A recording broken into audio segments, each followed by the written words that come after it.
3 races in, 3 different winners as Season 5 makes its way and rolls into the Music City, where tonight we welcome you to race number 4 in the NASRA Triple M Pulling Truck Series and the Starbase Comics 200 live from the virtual Nashville Superspeedway. As always, so happy to have you on another Friday night. Welcome to our coverage here on Racecraft TV, where alongside Ian Fisher in the broadcast booth, my name is Kenneth Bueno. We'll have Zach Johnson producing all of our shots here tonight from Lebanon, Tennessee. And Ian, the biggest thing to note about our first 3 races this season, we have yet to have anyone repeat. We've had 3 different styles of racing, whether it comes to the super speedway at Daytona, to the intermediate style of racing at Homestead, Miami, to the short track intimate style of racing we just saw last week at the Martinsville Speedway. And now we get to shake things up, a very unique track in Lebanon, Tennessee, Nashville Superspeedway, to maybe continue our streak of new winners so far in Season 5. And that's absolutely correct, Kenneth. Nashville Superspeedway, one of the few all-concrete tracks on the circuit this season and in the NASCAR circuit in general. We've talked about it all year long. This is a tough stretch of tracks these drivers have to face here, starting at Nashville. You go to Sonoma, Talladega, Darlington, all kind of a wild card and a real test of all these drivers' skills and really how they can manage their trucks and how they can manage all the different types of superspeedways and short tracks, like you said, road courses at Sonoma, Kenneth, all these tracks that these drivers have to deal with.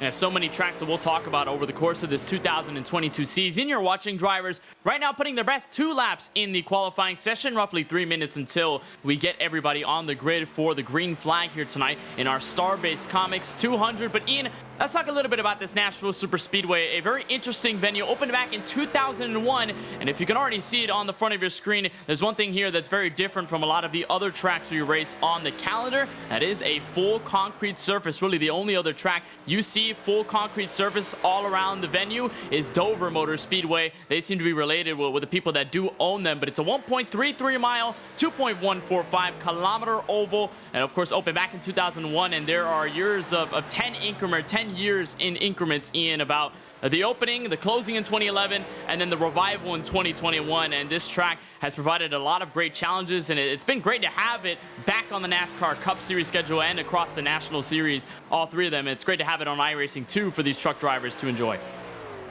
Absolutely. And I think the unique thing about Nashville as well is that it's a lot different from any of the other tracks that we go to. And a lot of the other tracks of this length of 1.5 to 2 miles are very similar. It's kind of a cookie cutter format.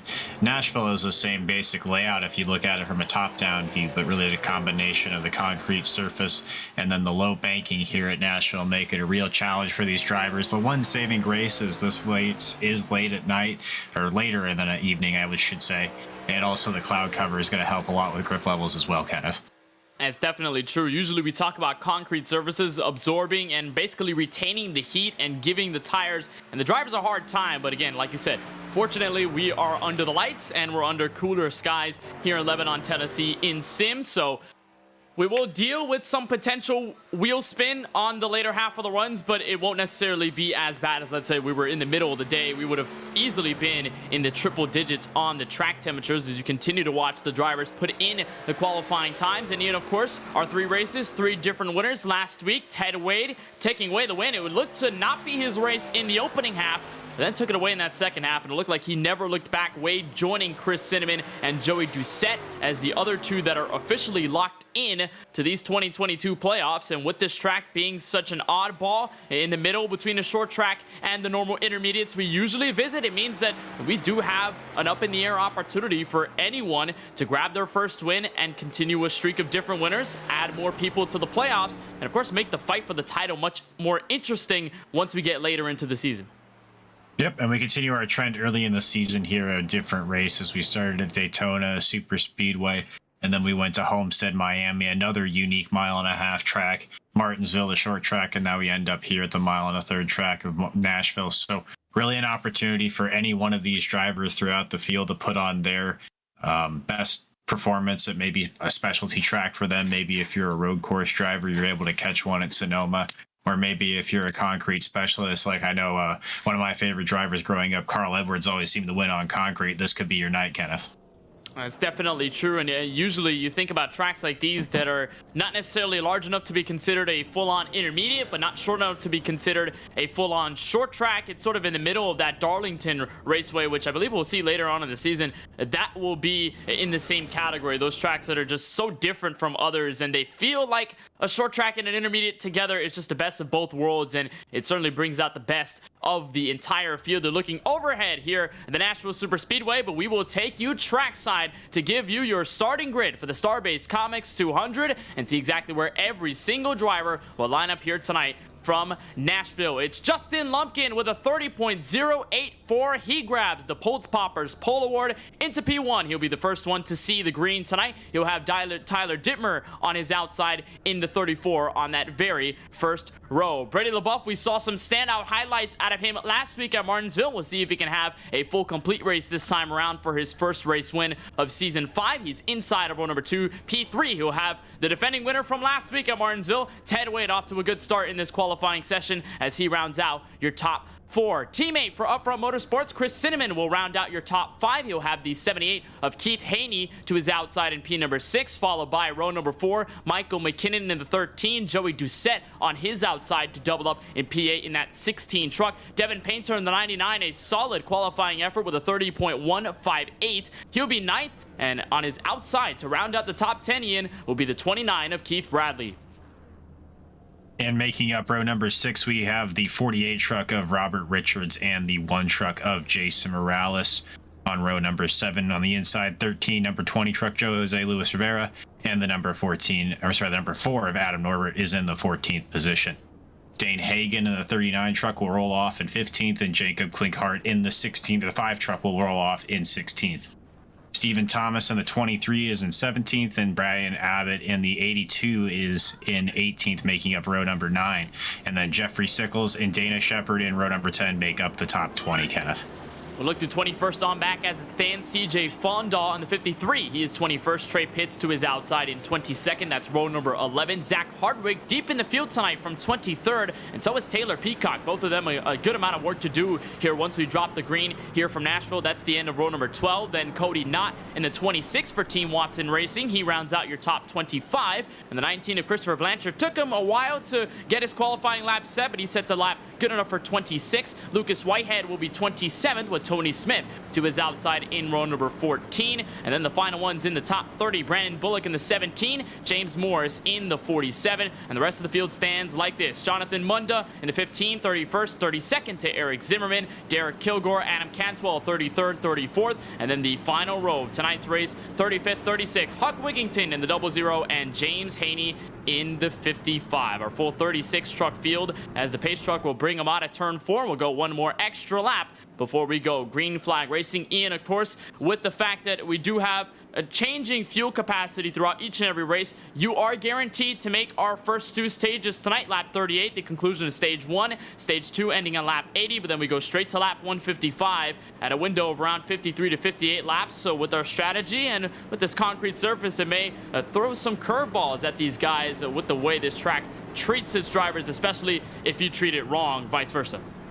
And each and every week, it seems like we're talking about different types of fuel strategies, and the race goes in all kinds of different directions with the way that the cautions fall and how these drivers end up racing with each other, Kenneth. So we can make all the predictions we want, but we'll probably tear them up and throw them out the window by the time that stage 2 is over. But at least there's a little bit there for these drivers to have to think about in that 3rd stage. Always nice to see a stop under green. I think that's really fun for everybody watching at home, and also for us up in the booth just to see how it's going to shake out.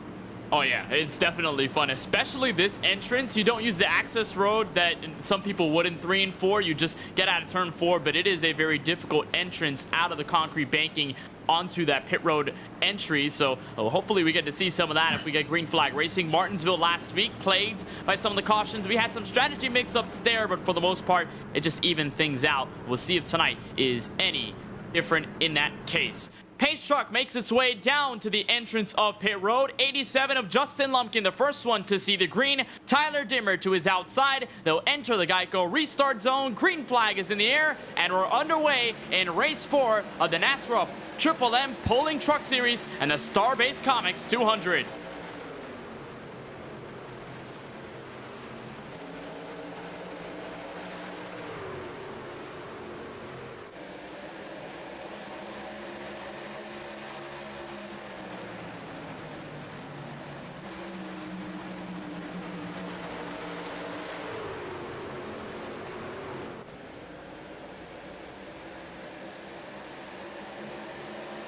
Solid jump on lap number 1. Justin Lumpkin to the race lead, although had to play some defense against Brady LeBoeuf, who tried to make a move down low, and he officially clears the 34 of Tyler Dittmer. So bring the 9 to P2 as they come out of turn 2. They're side by side for position in the top 5. Those are teammates. The 3 of Chris Cinnamon on the inside, Ted Wade up top, trying to play at least the middle ground here. But so far, it is all Justin Lumpkin to the first couple laps here from Nashville. But you said it, Kenneth. Brady LeBoeuf got shot out of a cannon there on that initial start and was able to shoot down to the inside on turn 1 and really challenge Justin Lumpkin for the lead early. Lumpkin was able to hang on the outside line and use that momentum, but Brady LeBoeuf, we've seen him all season long challenging for that spot, and also Tyler Dittmer in the 34 truck as well. Both of them always up front and challenging for the lead here. And they had some quick speed at Martinsville just 1 week ago in the season, but unfortunately things did not work out for either one of them strategy-wise or caution-wise. They just continued to fly, and the problems there, including the 9 of LeBoeuf. We saw him go around in the entrance of turn 1, so he's definitely looking for some redemption on a night that could have been his first race win of season 5 in that 9 truck, and already hunting down the 87 of Justin Lumpkin. We are basically single file deep within the top 10. First battle is around the top 15. Stephen Thomas and looks like Jacob Klinkart in the 5. Also the 20 of Jose Luis Rivera, sporting a new Race Lab Chevy Silverado this week, Ian, and some nice colors there. They'll go single file, but I think this is the trend that we're going to see here at a Nashville Super Speedway type track. It's so abrasive, it's so tough, it demands so much out of you that in these runs, you'd rather be single file and hug that bottom lane. You don't want to be forced out anywhere else. Yeah, and a truck that's been doing a good job of that so far in the 13th position is the 48 truck of Robert Richards. Had a rough week at Martinsville last week, got up front and was even challenging for the lead, but a number of incidents that really weren't his fault kind of set him back in the pack and really ruined his race. So right now doing a good job hanging on to that 13th spot in front of this little pack here that's kind of a battle all the way up through 15th, Kenneth. And he had a view of Jacob Klinkart in his rearview mirror hit the outside wall out of turn 4. That may also be something we talk about, Ian, the understeer effect you get if you just push a little bit too hard in these corners and that right front goes away. Yes, we're not dealing with a severely hot track temperature here in Lebanon, Tennessee in sim, but the tire wear is still going to be a big problem. And for Klinkart, you can already see the heavy damage on the right side of his Chevy Silverado. He fell out of the battle of the top 15, so Brian Abbott would clear himself away for P16. They're battling around the top 10. That's Joey Doucette inside on Michael McKinnon in the 13. And you bring up an interesting point there. We always talk about how the different tracks, as we see LeBoeuf now on the 9 truck make a move to the inside of the 87 for the lead here. He's going to make the inside line work possibly, but it looks like the 87 there has the run off the corner. We'll see how it is coming back to the stripe here. But you were talking about tire wear there, Kenneth, and what it does to these trucks. It isn't necessarily if you run your tires hard or if you run your tires soft, not necessarily compound wise, but driving wise. It doesn't matter if a track is abrasive or not abrasive. If you run your tires more than the guy in front of you or behind you, that just makes it even harder to catch them or keep in front of them if that's what you're happening to do now. As we see that a little bit maybe even with the 87 truck here, now losing a spot to Dittmer and now under fire from Ted Wade here for now 3rd position. So maybe burning up those tires early or possibly just settling in and trying to find a nice groove on the racetrack. It could also just be, Ian, also a compounding of 2 different problems. One of them being dirty air. He got trapped behind the 9 as he was getting past and then probably suffered that wearing out the right front, and then into the inside came Tyler Dittmer, and then he's forced into a line that here in Nashville Super Speedway can somewhat work in that middle lane if we play some defense, but for the most part, it's not necessarily the fastest way around the racetrack. You really want to be hugging that inside lane nearest towards the apron on the bottom of the racetrack. So Lumpkin suffered both of those, and now he has fallen to 4th, maybe even under the top 5 if he gets passed by the 78 of Keith Haney. But for now, he has been able to stay in the middle of this group, and that moves Tyler Dittmer to 2nd. Ted Wade has shuffled into 3rd, and they have allowed Brady LeBoeuf to separate from the rest of the gang, almost about half a second between LeBoeuf and Dittmer. So a pivotal change in position there, Ian. I think just broke up everybody, and later in the run, although we're only at lap 10, we're just going to see more of this get exacerbated. The field separating, and the guys who are better at conserving their tires and playing the dirty air game, they'll be able to pretty much be leagues away from everyone else, and everyone else is just going to have to fend for themselves what they got. Yeah, and early in this race here, it looks like that 9 truck is absolutely on rails, just pulling away from the rest of the field right now. The only truck that's able to challenge is possibly Dittmer in the 34, and he's about half a second back now, and it's increasing. But we talk about that tire wear so much. You could run away from the field early in a run, but then maybe leave yourself open for a late run attack here, especially as we get towards the end of the stage here at 35 laps there, Kenneth. So you really got to play the balancing act, especially in these short runs early, to try to get yourself as many stage points as possible.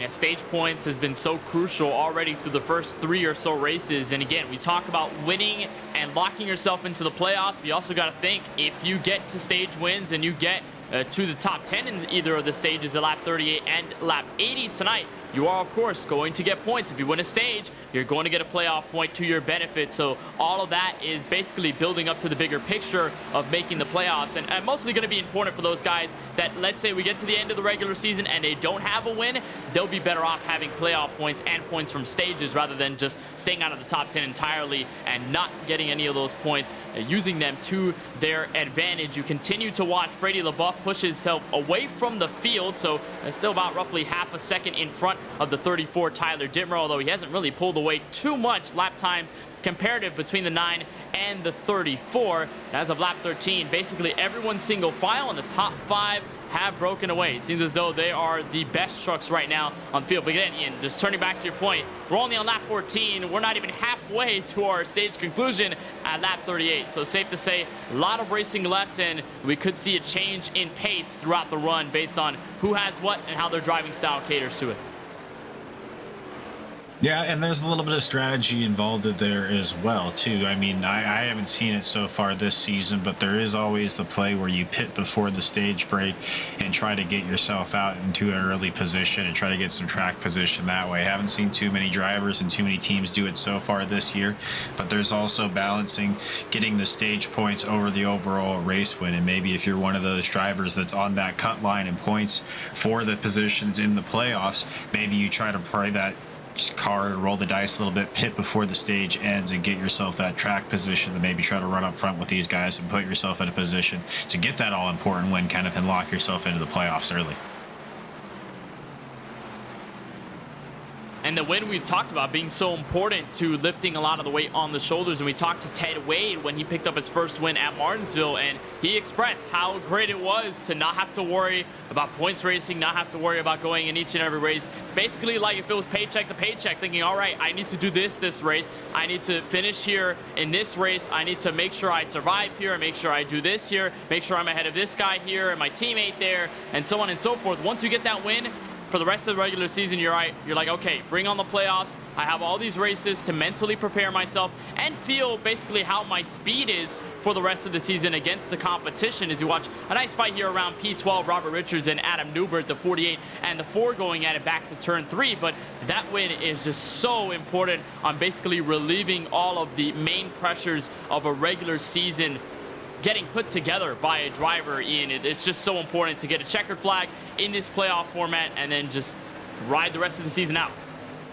It's relieving if you're the driver that has the race win early in the season, but it's also a little bit terrifying if you're the rest of the field, because you're talking a little bit of all the things that you have to think about if you haven't got a win this early in the season. And as we're talking, Kenneth, the 34 of Dittmer is now taking a run to the inside of Brady LaBeouf here for the race lead. And off of 4, it actually looks like Dittmer has a little bit of a run on him here, maybe going to run him down all the way to the inside and try to cut off that start-finish line, as we see so many drivers try to do here. But it looks like they're going to be side-by-side back in the turn 1. But the caution will come out, and it's on behalf of the CJ Fonda machine, the 53, around smoke out of the front end of the Toyota Tundra TRD Pro, and that will bring us our first caution here tonight in the Starbase Comics 200, and basically halfway through stage number 1, lap 19, as Derek Kilgore will take a trip down to pit road. We figure he might have been also involved in it. There is also smoke coming out of that Ford F-150, so there is a huge problem, and I find the cause of it, Ian. Contact between the 53 and the 17. Brandon Bullock gets into Fonda there, and as Fonda goes for the spin, travels down the racetrack, Derek Kilgore nowhere to go. Really unfortunate for Kilgore. Really, yeah, like you said, nowhere to go. And I believe, correct me if I'm wrong, Kenneth, but he was our our hard charger award winner last week, and you're just coming into Nashville here really looking for another good run, and that's really not what you want to see, especially this early in the race, and really no fault of his own. Just kind of got caught up in something that two guys earlier in the track happened there, and I don't really know. I think, oh, okay, so the 17 just kind of drove it in there, maybe not necessarily aggressively, but I don't think he was expecting the 53 to come down as much as he did, Kenneth. Oh yeah, 100%. You see him running the middle lane, and it feels like the 17's like, all right, there's some free real estate there. I'm just going to go to the inside and just try to make this pass. But it looks like CJ was just trying to arc the corner and get the bottom groove working. By the time he was on the exit, that's where the contact was made. And unfortunately, that's where we have two trucks severely damaged. Fondal has, of course, taken it down pit road. He is going to be 3 laps down and counting. He's going to wait things out. But unfortunately for the 11 of Derek Kilgore, he is going to be out of the race. He has officially pulled it behind the wall. So for the 11 truck, his night is officially over here in the Starbase comics. 200. And something interesting here, Ian, we talk about some of the strategies and where yellows fall. We have some guys on pit road right now. It looks like Jacob Klinkart leading 28th on back to the pit stall on the first yellow. And I think when the yellow comes out, especially in this portion of the first stage, it makes it a little bit easier to make that call to possibly pit before the end of the stage, because you always run the risk if you pit under green. If that yellow comes out when you're on pit road, your trap may be 1 lap down, Kenneth, but I think it makes it a lot easier under yellow to pit and just know that you're going to end up at the back of the pack and then cycle back up for the front when everybody else goes to pit road at the end of the stage. It's an interesting call as well, because this is halfway through stage 1, so you are going to go through that whole tire cycle. Things going to start to wear off, and then when these guys come on a pit road here at the end of that first stage, of course they can make it on fuel, they can make it clearly on tires. There's not going to be a worry about blowing any Goodyear Eagles out here in that first stage, but you know, those guys, maybe some damage repair. I know Klinkart is definitely for damage repair with the fact that he did smack the outside wall out of turn 4 a while back in that first stage. So there he is in that Kyle Larson inspired number 5 Chevy Serato. But as for everyone else, a lot of them just taking either some damage repair, or maybe there could be a tire call, maybe there could be a fuel call. I'm guessing mostly fuel here, but nonetheless, I think a very interesting decision by those guys in the back. And I mean, also, I don't think you should blame them either. I mean, they're on the back of the field. They have nothing to lose, so why not take this risk and go for stage points? Yeah, exactly. And also, I mean, you kind of run that risk, like I said, of playing the track position game. And, you know, if you get a few yellows early, it kind of cycles out the tires for everybody, and it's not as big of an advantage. But you're definitely taking a risk. But as you kind of mentioned, kind of if you're at the back of the pack, you have nothing to lose. So risks are almost universally at that point a good thing. But if you shoot yourself in the foot, you're not falling too far. That's definitely true, and we will double them up. I believe this time through, the lights will be out on the iRacing official pace car. TJ Moore, our race control here tonight, has given CJ Fondal an end-of-line penalty, but I don't believe that's really going to take into effect, considering that the 53 is still on pit road and still trying to repair what's left of that Toyota Tundra TRD Pro. But the biggest thing to take away on that first run, Ian, is that that 34 has some long-run pace that Brady LaBeouf might be worried about, and the fact that we're going to be restarting here double file. Dittmer's going to be the inside with Brady LaBeouf up top. I think LaBeouf may have something worth fighting for in P1 once we get to the first handful of corners.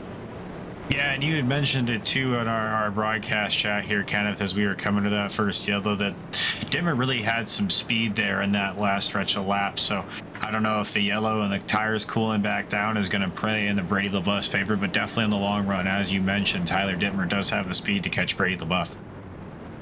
And what that does do as well is bring in the 2 of Ted Wade, the 87 of Justin Lumpkin. Remember, we talked about Lumpkin kind of falling off after starting tonight on the Polt Poppers Pole Award spot. And Keith Haney as well, the latter half of the top 5.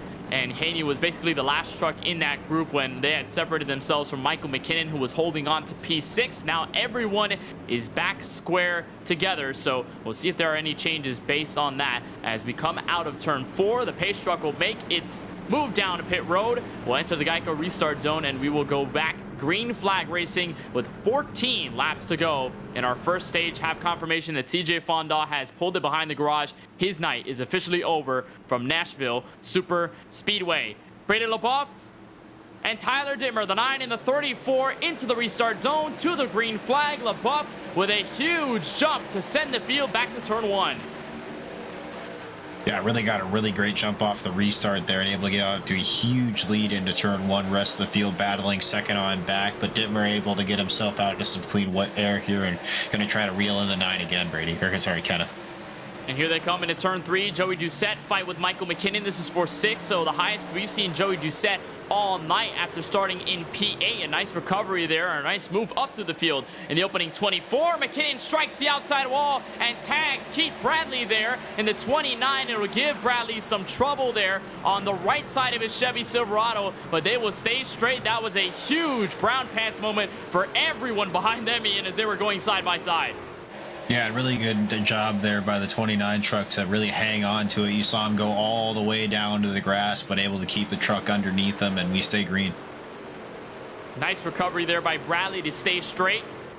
As they're going side by side, that is Newbert underneath Chris Cinnamon in the 3. Of course, Cinnamon, our winner at the Daytona International Speedway. Joey Doucette, the one we talked about as aforementioned, winner at Homestead, Miami. So two of those drivers in that group locked into these 2022 playoffs. No problem here for Newbert as he makes that pass, and he will be clear for 11th. We'll try to work on the 23 of Stephen Thomas. And speaking of single file, they have done just that for the top 5. There's Robert Richards looking underneath the 20. Jose Luis Rivera, who had a very strong end to the Martinsville race last week. I think the biggest thing to note right now, Ian, is the fact that Justin Lumpkin has found a way to stop the bleeding after that mistake and getting put back in traffic. He is holding on to 3rd, and he is keeping himself rather close to the 34 of Dittmer. Lumpkin, yeah, doing a good job getting himself back up into the top 3 after the getting kind of shuffled back there in the beginning of the race. But Dittmer, again, had a huge run down the back stretch last time by, really able to get to the back bumper of LaBeouf there. So he still has the speed that we saw earlier in this run, Kenneth. He almost struck the outside wall. Here's a look on board. The Triple M pulling logo on the main deck lid, or the truck bed of Brady LaBeouf's number 9 machine entering turn 1. Dittmer that time 31 flat, LaBeouf's 30.9. So the 9 truck holding on to what he can, but he knows Dittmer is there, and that draft is only going to suck him in. Here comes Joey Doucette to the inside. That is a pass attempted here for 5th. Underneath Keith Haney, you can see it in the background just a little bit, that orange number 16 buck kicker Chevy Silverado making that move coming out of turn 4. There's a clearer look coming out of the corner, the bright pink Ford F-150 here, Ian. So Joey Doucette continuing a run through the field. No strategy call whatsoever. This is just Joey Doucette being quick in this run. Yeah, and able to slide up a little bit there in front of the 78 of Keith Haney, but really here with the track as grippy as it is with the nighttime temperatures and now a little bit of rubber starting to get worn into the track, really that bottom line is going to be the line where you make most of your passes. So if you're someone who's being challenged right now, like we see Doucette being challenged by the 78 of Haney, you really want to try to stay on the top of them as much as you can and really just not give them as much room so you can try to keep that momentum around the outside as much as you can and try to battle back there.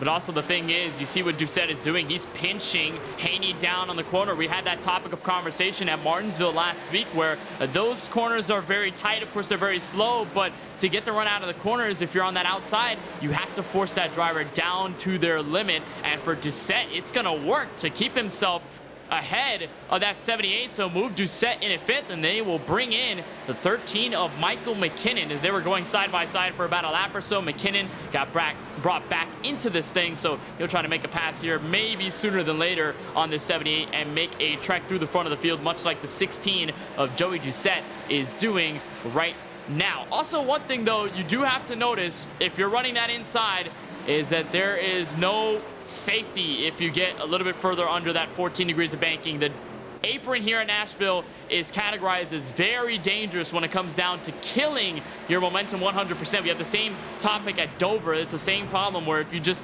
nab that apron just a little bit, it is going to cost you dearly. So you have to watch for that as well. Keep yourself above that yellow line, but don't throw it a little bit too much with disaster or it could end terribly for you. There's no transition the flat there, so if you touch any tire on that, like you said, you're going to lift immediately, and that's just going to kind of drive you up the racetrack. And not only that, you're going to have to get yourself a few laps there to really get back into your rhythm, and you're probably going to lose a few positions there, as we almost saw the 2 of Ted Wade get a little bit squirrely as we see farther back in the pack here. Truck's trying to avoid the 48 truck, not sure what happened to him. They are scrambling 3 wide going into turn 1. Richards a little bit slow. He's going to open the door for Chris Cinnamon, the 39. Dane Hagen in the background. Dana Shepard, Jason Morales, Brian Abbott, and a multitude of others. They are basically 3 wide for position on the back straightaway entering turn 3. So if you want to call a place a hornet's nest on the racetrack, this is going to be it around the top 15. They are going haywire, and Cinnamon will hold the outside on Dane Hagen. That is a pass for 15th. But for the moment, they'll calm things down. It is getting hectic, though, as here comes a pass attempted up ahead. Jose Luis Rivera, Trey Pitts going at it into the corner. Yeah, Jose Luis Rivera, and then also the 3 truck of Chris Cinnamon really trying to make that outside lane work. And really, again, not sure what happened to the 48 of Robert Richards, but he's able to gain pace back again and able to move to the inside now of the 20 of Jose Luis Rivera. So whatever happened to him, he was able to recover quickly, Kenneth, and moving his way back up the field again. So Rivera will be down low. There's Cinnamon working the high side. It looks like the 3 of Cinnamon has done a nice job to keep himself in that middle lane. Not seeing many drivers use that lane here at Nashville Superspeedway. Again, we talk about how prominent that very inside is, but for Cinnamon, it seems to be working to perfection. So maybe he found something, Ian, that other drivers aren't. Now he'll go to the inside into the final 2 sets of corners coming out of turn 4, and he'll try to chase down this battle up for 12th. Robert Richards underneath Keith Bradley. He'll make quick work of the upfront Motorsports Chevy Silverado, who picked up damage out of turn 4 earlier with Michael McKinnon. And so Chris Cinnamon will make that pass complete, both of them in the same colored trucks, Ian. So a little bit of a spotter's nightmare, I guess, if you're one of those guys here from Nashville Superspeedway, but it's good to see the 2 teammates together inside, or working inside the top 10, trying to get there. Well, if you're the spotter for the 3 truck of Chris Cinnamon as well, it's kind of easy to tell who he was. He just passed about 5 guys there on the front stretch, so that's kind of easy to keep up with that. But really, that 3 truck right now is just putting down the lap times, reeling in the 48 there of Robert Richards, and just tearing up the field so far right now. He's laying down some really fast lap times. And we'll watch if Cinnamon makes any further progress, but we are ending into our final 2 laps here in stage number 1 from the Nashville Superspeedway to continue our Starbase Comics 200. There's Adam Newbert in a fight underneath the 23 of Stephen Thomas, so they'll work it on the front straightaway, but it's all about Brady LaBeouf into the final lap of stage number 1. Tyler Dittmer trying to chase Ted Wade in the background there for Upfront Motorsports, but what a stage and what a race so far it's been ever since the drop of the green into turn 1. LaBeouf has had a lot of speed, and he will carry it into 3 and 4 for the final time in our first stage. And to the line, Brady LaBeouf will go to win stage number 1. Tyler Dittmer got close, but not close enough. Brady LaBeouf, your winner of stage 1 here from Nashville.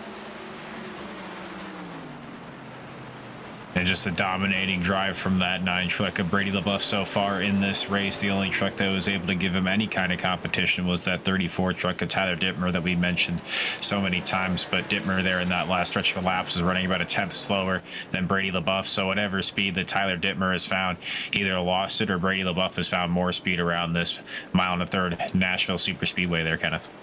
It was just a nice change of pace there if you're LaBeouf, because Dittmer looked like he found the weakness and found the crack in that barrier that LaBeouf had put up over the first half of that stage, and then the caution came out and it felt like it was a flip of a switch. Brady LaBeouf just rocketed it away on the restart and just could not be caught. Dittmer was there, no doubt about it, but just was not as fast as he was in the first 19. I think, like you said, Ian, the colding of the tires there after the first caution, and the fact that you're not necessarily continuing that rhythm, and maybe broke things up for Dittmer, and he just could not get back into that rhythm that made him so fast, and maybe reached that cliff point a little bit too early than he necessarily wanted to. So Dittmer, though, will still hold on a second, and of course all these guys in the top 10 will get stage points. Final driver into the top 10 is the one who started in P9, the 99 of Devin Painter. And Ian, here comes the field on a pit road. Of course, no surprise, probably going to see some 4 fresh tires and some fuel to make it all the way to stage number 2, lap 80. Yeah, definitely feeding time here on pit road. Pretty much everybody came out. I think that's possibly the 20 truck of Jose Luis Rivera is the only truck that stayed out. I'm not exactly sure. I'm looking down here, and I don't think we have anybody that's a lap down, except for the Derek Kilgore and CJ Fonda, our 2 retired drivers in this race so far. So I don't think anybody's really going to be staying out for a wave around unless it was the 20 truck there. But yeah, it looks like, I'm sorry, the 47 it looks like stayed out, but pretty much everybody else down pit road. Kenneth. So a unique call. We'll see if it pays off for the 47 or if he takes a second guess to come down for service. Brady LaBeouf will come out first. No surprise. Tyler Dittmer, Ted Wade, your top 3 coming out of the pit lane. Joey Doucette holding on to 4th. Justin Lumpkin, your top 5 coming out of the lane. There's a look at the 47, basically all by his lonesome behind the iRacing official pace truck, and he was just trying to hold on. We'll see if he comes down pit road this time by, but this call may be a secure one here, and he is going to get eaten up by the field, no doubt about it, if he's just holding on for a tire set. Because if there's one thing about concrete surfaces, Ian, we mentioned other asphalt surfaces and how rough they are on Goodyear Eagles.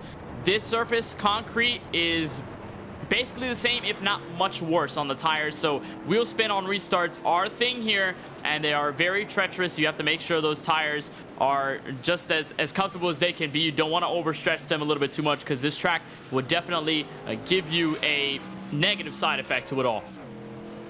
Yeah, and it looks like Morris is going to stay out. So, yeah, that's going to be something to watch here, especially coming to this next restart, Kenneth, to see how he navigates all the rest of the field with fresh tires. Definitely going to be a challenge to hang on up front. But if you're looking to gain some easy track position, that was one way to do it, and just kind of see where you shake out mid-pack.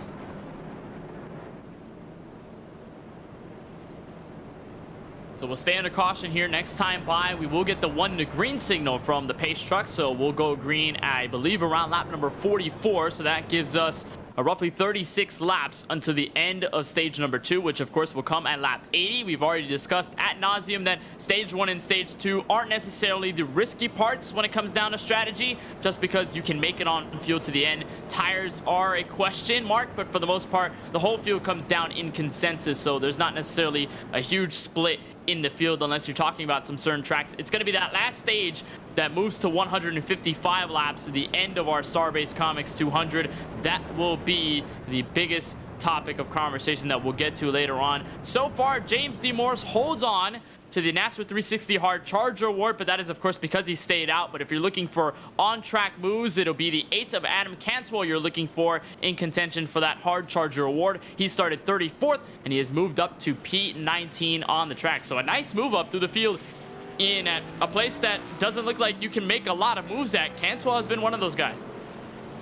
Yeah, and it kind of surprised me when I saw Cantwell towards the rear of the field after qualifying, because he had a strong run at Martinsville. So obviously just maybe a little bit of a hiccup in qualifying. You know, it's tough with those 2 laps. A lot of these drivers do it each and every week, almost every single day, but still easy to make a mistake, especially on a tricky track surface like we have here at Nashville.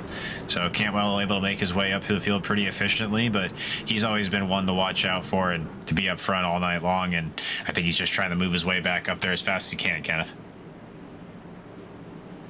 So Cantwell restarting in that 19th position. He'll be on the inside. We'll keep note if that 8 machine does make some more moves, but Cantwell on the way up. And obviously here in stage number 2, looking to continue that and break into the top 15. If he can do that, then it's just going to be maybe a smooth sailing effort of the top 10. And we'll see if he has enough pace to keep up with our top 5, who seem to be the outright fastest of the entire field, but they're going to be second on back because your race leader, James Morris, stayed out on the recent stop at the end of stage number 1. Brady LaBeouf, your stage winner, will be on the outside of row number 1. Pace truck makes its way down. Morris heads into the Geico restart zone. An early jump for the 47, and we're back under green from Nashville.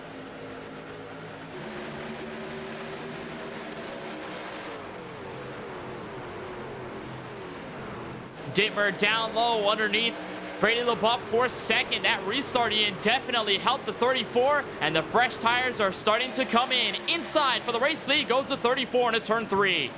Yeah, 34 closely pursued by the 9 and the 2 of Ted Wade. They're able to make mincemeat of the 47 truck of James D. Morris there, who's stuck on the outside line right now. And if he doesn't get down to the bottom quick and get himself in a groove, I think he's just going to continue to fall back. But now a 4-way battle here for second place, with Doucette now entering into the fray, Kenneth.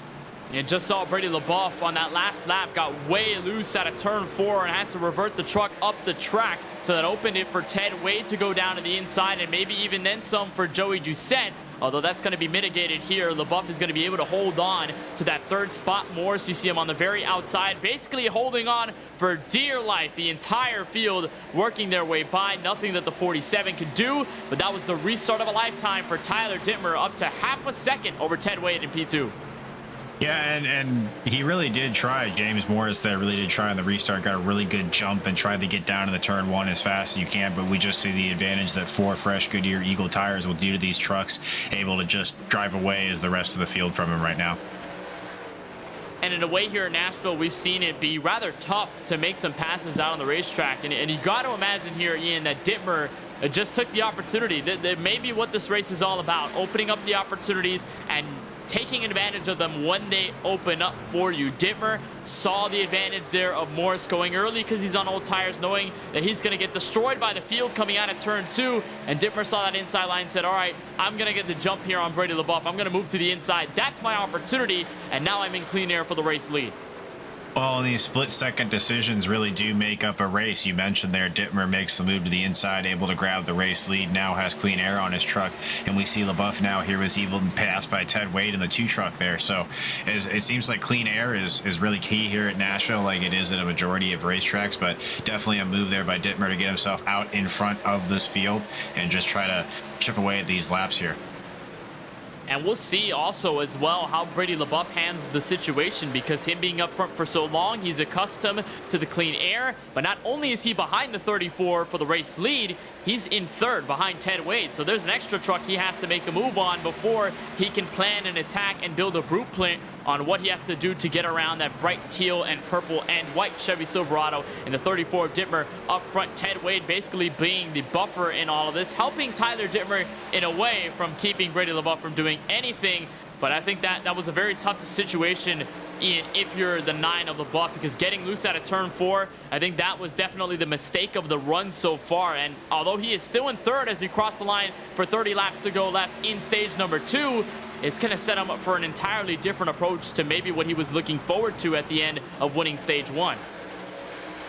Of course, and then now you see these top 3 trucks of Dittmer, Wade, and LaBeouf kind of breaking away from the rest of the pack. Doucette now falling into the clutches of Justin Lumpkin in the 87 truck. But if you're these top 3 trucks, especially if you're Brady LaBeouf right now, you want to do as much as you can to try to put a cushion between you and the rest of the field. But now again, kind of, if we talk about it, you even see now the 9 truck of Brady LaBeouf in the 3rd position is now falling back even farther here from this top 2, and almost Joey Doucette now is going to challenge him. And Joey Doucette may catch up. We're watching a battle as well throughout the top 12. It was your top 11 before Robert Richards in the 48 had cleared away. They're side by side for that 12th spot. Jacob Klinkard, we saw him in the outside wall at a turn 4 a couple laps back. That's the 3 of Chris Cinnamon to the inside, the 27 in the background of the 21 rather, not the 27. That's Trey Pitts and that bright red and yellow Chevy Silverado. Dana Shepard behind them. We saw how good Dana Shepard was at Daytona and pushing in the draft. It was a stellar performance out of the 45, and he's just trying to hold on to a top 15. He will hang back behind Pitts, and they will settle things out just as quickly as we take notice of them. So I'm guessing there is a trend somewhat here, Ian, where we see an attempted pass for position. We see guys go side by side, and then just as soon as we talk about it, it's already over, but they're side by side again.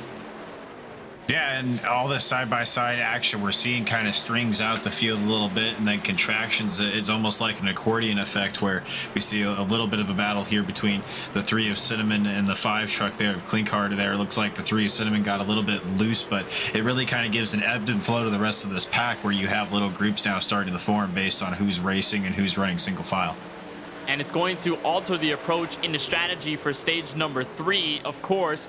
Based on the situation where you are track position wise, you may be looking to get some extra risky calls in your strategy book if you end up in a certain place by stage 3 that you don't want to be in. And we'll just see if that ends up as the case. So with these guys breaking away so far from each other. On our first run, we had 5 trucks in the main group. Right now, we're looking at about roughly 8. The last truck in it, with a decent margin to the driver behind, is the 23 of Stephen Thomas. Devin Painter holds on to the top 9, although he's roughly 7/10 of a second away from that Toyota Tundra TRD Pro up in front. So now it's more of a full-on spread, more of a growth of the pool of drivers here from 5 to 8. So we'll see if it maintains that way. But one thing I am looking at, Ian, is this potential battle for the lead. Ted Wade is there, and he is not afraid to show that bumper to Tyler Dittmer and say, hey, I'm here, and I'm a little bit faster than you. I'm going to try to make this move. He has yet to do it just yet, but he's looking. Yeah, I've been watching that battle here for a few laps, and it looks like Ted Wade is just slowly kind of trying to bide his time and maybe possibly wait for a mistake out of Tyler Dittmer, or just wait for the right time where he knows he's got a really good run to try to make his move. But he's just been kind of sitting there right on the bumper, almost Rusty Wallace style, kind of taking that 2 approach and bringing it to his own here as Ted Wade, and just sitting on the back bumper of the 34 and making him think about his next move. And we talk about taking opportunities here. The opportunity may unfold for the driver hanging in third, the guy who's at the full circle of this entire story, Brady LaBeouf in the 9 truck. If he's watching Ted Wade putting the dance moves on Tyler Dittmer here, looking for the lead, LaBeouf could say, all right, this is an open door, this is a look. And as Ted Wade moved to the outside, he's going to wash up in the middle of 1 and 2. So Brady LaBeouf invited back to the party in the top 3. Yeah, as we have a look now on board with our NRE power cam here on the 9 truck of Brady LaBeouf. He has a great front row view of this battle here between Ted Wade and Tyler Dittmer. And you kind of mentioned there, it seems like every time that Ted Wade gets on the outside of Dittmer, the truck kind of washes out from underneath him and he has to kind of regroup and try to reel him back in again. But all that's doing for the 9 truck is allowing him to get back into this battle for the lead. And if for Ted Wade here, you have to be careful, and I figure that's why he immediately moved down low. Of course, he is still trying to set up this move for P1, but at the moment, if he stays behind this 34 and holds on a line, which he won't this time around, he'll look up top into 3 and 4 once again for the race lead. That 9 truck could be looming on the inside. That time, a better run to the middle of the corner out of 3 and 4. Dittmer will give Ted Wade the space. Here comes the 2, almost contact through the front straightaway, and the trial. Here comes Ted Wade outside for the lead, turn 1. Contact, and he's around. Sideways goes Wade. He'll save it, but the caution will wave before the whole field gets to him, and some drama ensues between your top 2 leaders. And it almost looked like the 34 truck of Tyler Dittmer there, Kenneth. The last couple of laps was giving Ted Lane the outside line, almost inviting him, saying, hey, if you're going to make this pass, you're going to have to make it on the outside. We saw them running down the backstretch, and Tyler Dittmer took a really exaggerated inside line into the corner there and went again for it in 1 and 2 and almost washed up a little bit and maybe got into the 2 of Ted Wade there. Well, he definitely did, but I don't know if he washed up or if Ted Wade just cut down a little bit there, but that's going to really shake up the top 5 here. And remember our point about the right front wearing, and if you push it a little bit too hard here in Nashville, it's going to punish you. You're going to travel up the track. It's what happened to Dittmer there in a turn 1, just trying to race Ted Wade as aggressively as he could. And I think in a way, maybe Ian was just trying to move him out of the way without actually hitting him. He was just kind of like, all right, I'll move up the track. I'll force you a little higher. I'll let you lose some momentum in the middle of the corner, and I'll take it back by arcing it down out of 2. Maybe that was the approach there, or maybe it was just he overdrove the corner, accidentally trying to race this 2 for the P1 spot. You take a look at it again, to travel up the track, and the slight contact. A beautiful save, though, Ian, out of the 2, and a beautiful job by Doucette and company to get away from the wiggling truck of Ted Wade. Unbelievable job by the field. Yes, the caution was thrown out by race control to prevent anybody else pretty much stacking into it, but everybody held on to that gracefully, and although we're under caution, if race control even didn't call that caution, we would have stayed green. That would have been amazing. Yeah, and now we get a few looks at it. It looks like 2 trucks just going for the same spot there, really, Kenneth. I don't think there's any much more to it. And Ted Wade had a huge run there going in the turn run, and I think he was trying to just clear the 34, Tyler Dittmer, as fast as he possibly could, and maybe thought he was clear, and just there wasn't enough room right there. But yeah, like you mentioned, just a great save there by Ted Wade. Does have sun damage there to his 2 truck, but I don't know if it's enough to slow him down. Definitely gonna want him to be getting there to the stage break, though, so he can get in and get his crew to look at it a little bit. Yeah, it looks like the sort of the same amount of damage that Cleancart had with the hit to the outside wall. I think it's just a little less than what Cleancart suffered with the outside barrier contact. So I figure here, when it comes down to the aerodynamics on the truck, Ted Wade should be okay for the most part, but that number 2 isn't going to be very happy, or at least the decal guy isn't going to be very happy. That 2 is scrubbed off. It's very hard to see on the left side of his Silverado, but Ted Wade looks to be restarting here in 4th. And now that he fell back, of course, behind Joey Doucette and Brady LaBeouf. But, I mean, you're right, Ian. Just 2 of those drivers running for the race lead as hard as they can and trying to be as respectful as possible. These guys are very tough racers. And, of course, you know, they have each other's company out on the racetrack, and they like to race one another. And we just saw a great battle there for the lead and an attempted pass there. Unfortunately, just went a little bit wrong there with the contact, but still some great stuff. And even then, Ian, you look at Ted Wade's entrance into the corner, how deep he could dive on the brakes and have the tires still cling on to the concrete surface and go around the corner. I think that was one of the most magnificent parts about watching Ted Wade cling into the 34 for the race lead, is that entrance to the corner. Ted Wade was so much better. It was just the middle of the corner where things would start to even out. You may have to watch out for that, though. Ted Wade being harder on the brakes than everybody else, that entry could be very interesting on the pace here for Wade. And that's where patience comes into play a little bit as well. We're only on lap 62 of 155 of this race, so you may have the run and you may be thinking, and we saw that Ted Wade was kind of stuck there behind the 34 truck, and we talked about him using the bumper a little bit possibly and how he was faster. And yeah, you may be faster than the 34 and you want that clean air, but if you know you have the truck to do it, you might have to wait there a few more laps to make your run. I think Ted Wade saw that as his opportunity to get out into the lead of this race and just maybe misjudged coming down in front of the 34 a little bit there. But we were talking about it for the last couple of laps. He did have the faster truck, so you hang on to it a little bit more, maybe take your move when you know you have it a little bit more concretely. No pun intended here at Nashville. I really didn't mean to do that at all, but that's what happens sometimes when you're a little bit impatient. I don't want to say it was necessarily a lapse in judgment by the two truck, but you get excited when you're out there battling for the lead, and sometimes things like that happen. Could there not have been a better timed pun there with concrete and this Nashville Super Speedway? I know it wasn't necessarily intended, but still. Yeah, that was sometimes, you know, what is it, like a broken clock twice today or something like that. Yeah, so it's if I said something about Homestead, if you were at Homestead. I know I wasn't on the call for that, but there probably would have been a pun out there that I would have said with a coincidence that had nothing to do with the fact that we were at the track. It just happened to go with the track. I have no idea. But nonetheless, we're ready for a restart here. Lap 64 of 155. It'll be Tyler Dittmer, of course, at the helm of the ship. It'll be Brady LaBeouf to his outside, joining him in row number 1. We saw how good Dittmer and LaBeouf have been on the recent restarts, although Dittmer has been somewhat better the last time through. Joey Doucette will be inside row 2 and 3rd. And Ted Wade, who we saw go sideways there in turn 1, he will be outside row number 2 in P4. So Pace Truck makes its way down to the inside of pit road. Two Chevrolets ready to bring us back to green. Still 17 laps to go in stage 2 for the Starbase Comics 200. Dittmer up and away. We're back under green. And here comes Joey Doucette. Inside move for second as they're blocking to turn 1. And I was really interested to see what the restart would do for Brady LaBeouf if he was able to make that outside line work and really dive it in the turn 1. But it looks like Joey Doucette, who's going to be the one that's going to be the beneficiary here of the restart. He's able to get to the inside of Ted Wade and now set his sights on the 34 of Dittmer, but Wade storms back around on the outside and kind of loses a little bit, drifts up the track, and that's going to allow the 16 to move back up in front of him, Kenneth. And now Justin Lumpkin looks inside for 4th. First time we see your pole sitter back in the mix after just falling out of the battle. Here's Keith Haney on the backside of this as well. They're side by side around the latter half of the top 10 and your top 15. Lumpkin to the bottom, trying to hold on. Ted Wade trying to play some defense here to get back up to the very front.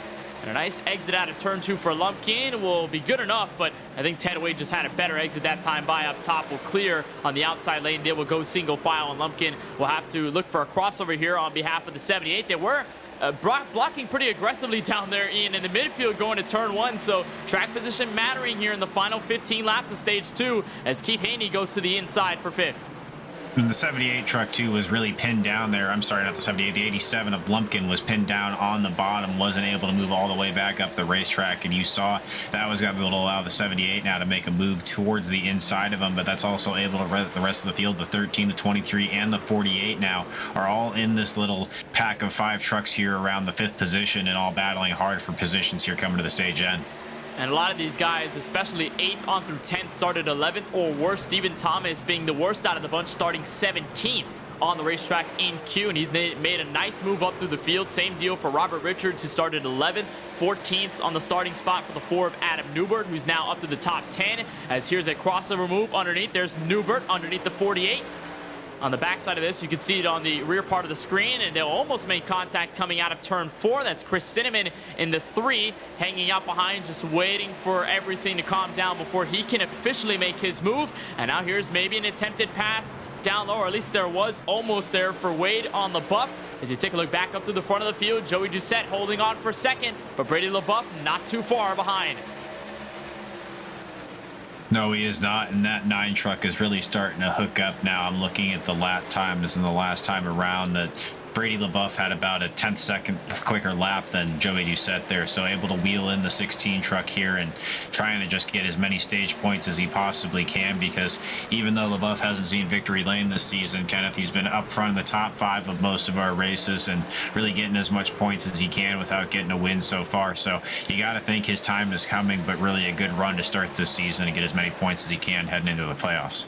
Yeah, there's no better storyline than knocking on the door so many times, but still being the most consistent driver out on track. Of course, that win would seal away all the issues that are left here for the 9 to get to victory lane this season. But, of course, a lot of opportunities left throughout the campaign, and those opportunities may come sooner than later. They've already come sooner than later, and that win may be illustriously looking closer into the future for that 9 machine as he ran down the 16. That time just about evened out.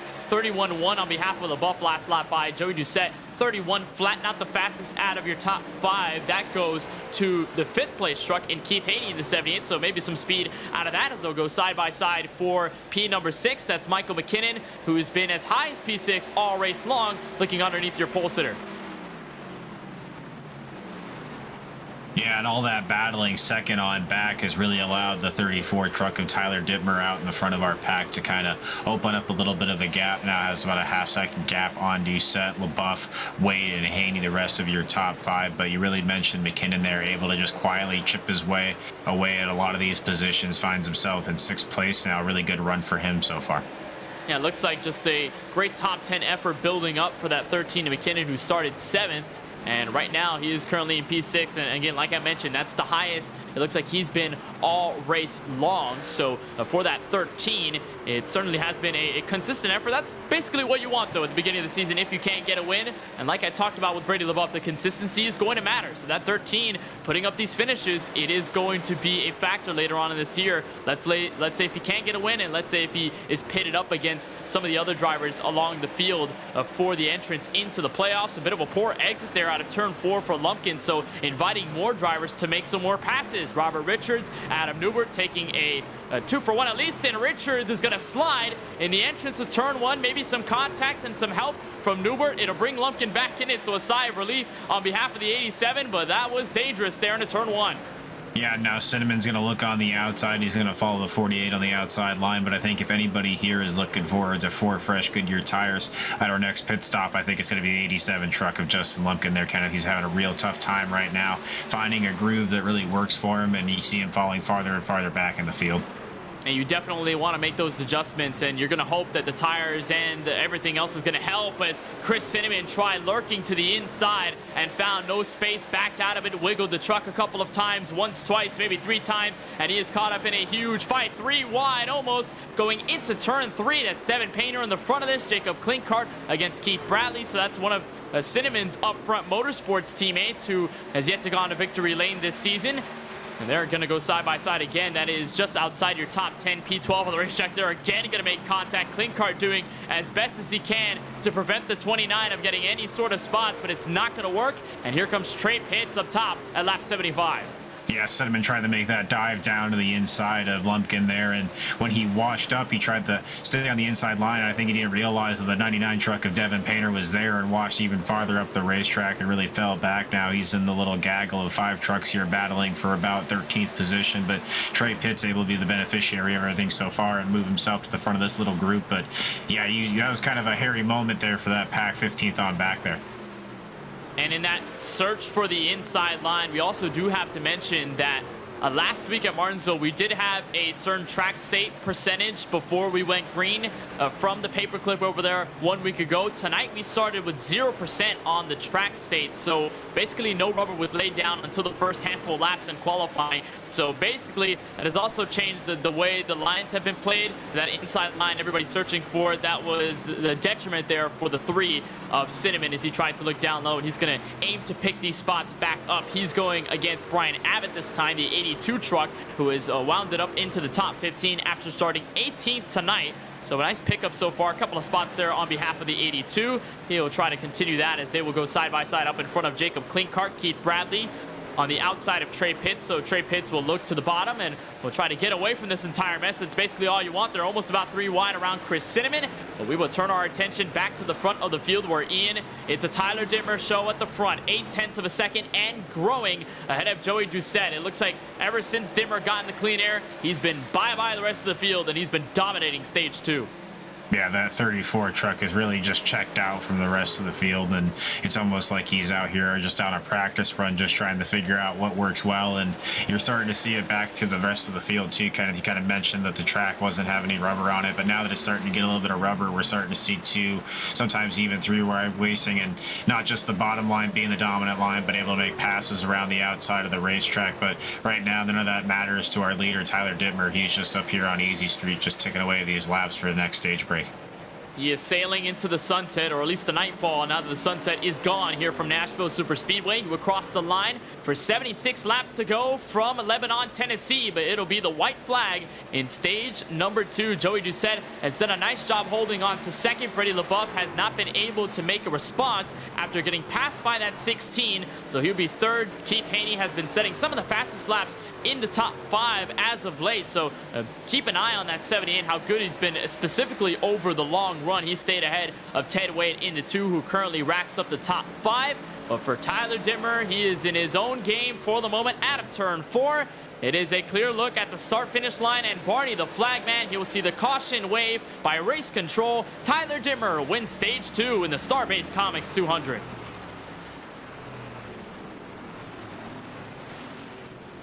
And how dominant was that 34 truck in stage 1 or stage 2 here? Tyler Dittmer, just as soon as he got to the lead, Kenneth, really it was that move that we talked about where the lap car was up for, not the lap car, but the car that stayed out with no tires there, kind of just got eaten up by the rest of the field. But that's all it took for Dittmer to jump to the front and able to just hold on to it for the rest of the stage. And going back to our topic, opportunities, and when you take it, Dittmer found his place, found the area where he can make that move, get ahead of Brady LaBeouf, who had been dominating the opening stage. And then all he needed was the clean air. All he needed was that confidence to move up front. And look where he is now, dominating stage 2. Although we've seen such a huge change in dynamic from our first stage to our second. We had that first caution at the halfway mark of stage 1. We went basically green all the way to the end of stage 2. And now the question is, what happens in stage 3? Are we going to see a change in dynamic again? Are we going to see somebody new come up to the front? We've yet to see anything crazy from Doucette or Keith Haney, but they've been around the battle. Do they amp up the energy here? And now as we enter pit road, the whole field getting their pit stops for stage number 3. And what happens from there?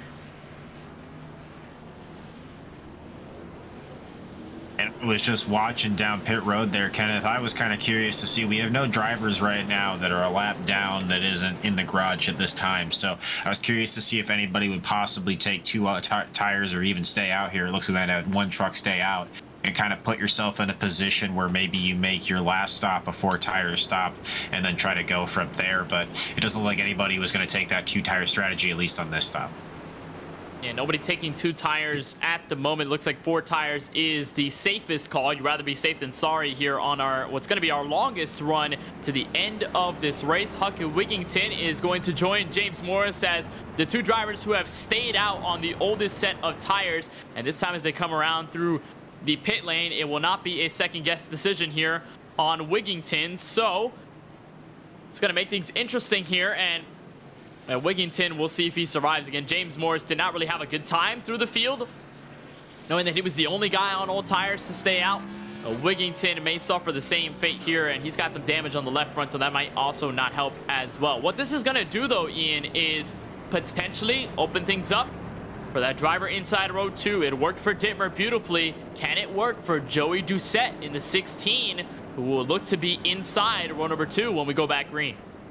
And I would say the only advantage that Dittmer here has on the outside this time around is he was able to kind of play that strategy to his favor when it happened to him. So maybe he also understands the way to defend in this situation as well. But going to be an interesting move here because basically, with all due respect to Wigington, on tires as old as his are, he's going to be mincemeat to the rest of the field here pretty quickly. So it's going to be up to the rest of these guys to kind of navigate around him as efficiently as they can and then go back to racing the rest of the trucks around him on fresh tires.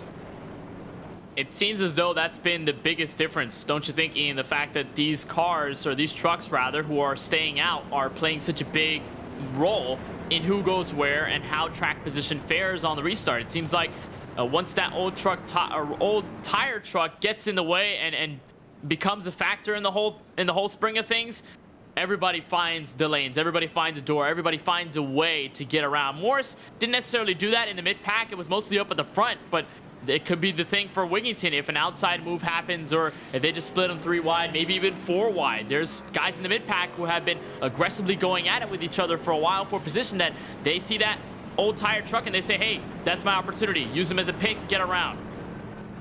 Yeah, and we're talking all this strategy with tires and fuel and all this and everything like that. Something else I just noticed, Kenneth, as well, is this is the Starbase Comics 200, right? Yes. And look who's out front. It's the Starbase Comics truck. So maybe a little bit of a sponsor strategy call here we possibly see from the 00 of Huck Wigington as well, getting some good airtime for his sponsors there. So you got to appreciate that as well. Okay, I like that. You know, I should have noticed that earlier. You know, you caught me on that one. That was a nice catchy. And Starbase Comics there on the 00 of Wigington. So maybe this is both a strategy call and a TV time call. I've had that before. Drivers moving up to the field on the yellows, or even making some calls just to get their truck on screen. Of course, these guys have been fantastic so far over Season 5 of the NASRA Triple M Pulling Truck Series, and Wigington, one of those star drivers in this entire field. Great to have him here. We'll see, though, how he can manage this next restart. It is going to be a handful for him, and maybe much more. Pace truck makes its way down to pit road. We'll cross the line with 71 laps to go, and that restarting through the whole field off guard. They're 3 wide about for second. Yeah, it's stacked up second, third, and fourth, and we're going to see possibly 3 wide here heading into turn 1. But yeah, whatever Huck Wigington there on the jump of the restart really threw the rest of the field. I think it was a clean restart, but yeah, really just threw second, third, all the way back just into, and I think we have a truck spinning possibly back in the pack there. I don't know if I saw that or if I just saw somebody get out of line there and really dive down to the bottom. Yeah, it was the 87 truck there. Not sure what happened to him, but in the background there coming off the 2, Kenneth, I saw him all the way down to the bottom of the racetrack. Your pole sitter Lumpkin in trouble. Looks like he just got loose out of turn 2 by his lonesome underneath the 4 of Adam Newbert. Fortunately was able to save it, but the caution will not wave, and he loses all that track position. But guess who's moved up front? They passed Huck Wigington in the last couple of corners. LeBuff looks to the inside on Dittmer for P2, but it's Joey Doucette to the race lead for the first time in the Starbase Comics 200. And Joey Doucette already has 1 win on the season already. That came at Homestead Miami Speedway, a track somewhat similar to this here at Nashville Super Speedway. I guess you could say the banking is somewhat similar, and the track kind of runs the same. I would guess kind of a little bit here, but kind of finds itself at home at these 1.5-mile tracks with low to moderate banking. Seems to be where Joey Doucette is at his best, and you talked about it, the win at Homestead Miami Speedway, a track that isn't necessarily in that cookie cutter category of racetracks. When you think about the Texases, the Charlottes, the Kansases, the Las Vegases of the world, Homestead just 2 straightaways and the corners in between with progressive banking. And this track being as unique as it is, Nashville Super Speedway, it's allowing Joey Doucette to really show out his raw pace. And what this could do, Ian, is separate himself from the other guys in the field, the Upfront Motorsports duo of Chris Cinnamon and Ted Wade, who have wins this year. If the 16 can get to the checkered flag first for the second time in the first 4 races of Season 5, it'll just be basically putting himself in his own category and running away. I think that's going to give him a huge momentum boost, but that is definitely not confirmed yet, as Tyler Dittmer and Brady LeBeouf have brought themselves back in it. They still got speed, and they're trying to hunt down on the 16. Yeah, we saw how much Brady LeBeouf had to check up there off of turn 2 as we watch this onboard camera here as he tries to chase down the 34 of Dittmer and the 18 of Doucette. But both of these trucks really have a lot of speed here. We've seen all night long that truck that's able to get out into the lead, gets clean air, and kind of starts to check away from the rest of the pack. Not the case here for Joey Doucette. Not sure if he hasn't found the line yet or if the track's changed it for him a little bit, but really under fire now from the 2 trucks behind him. You know, and after round 2, where Joey Doucette got his win, it was 9th place in the point standings for the playoffs for the 34 of Tyler Dittmer. Obviously, things changed after what was the chaotic race at the virtual Martinsville Speedway 1 week ago.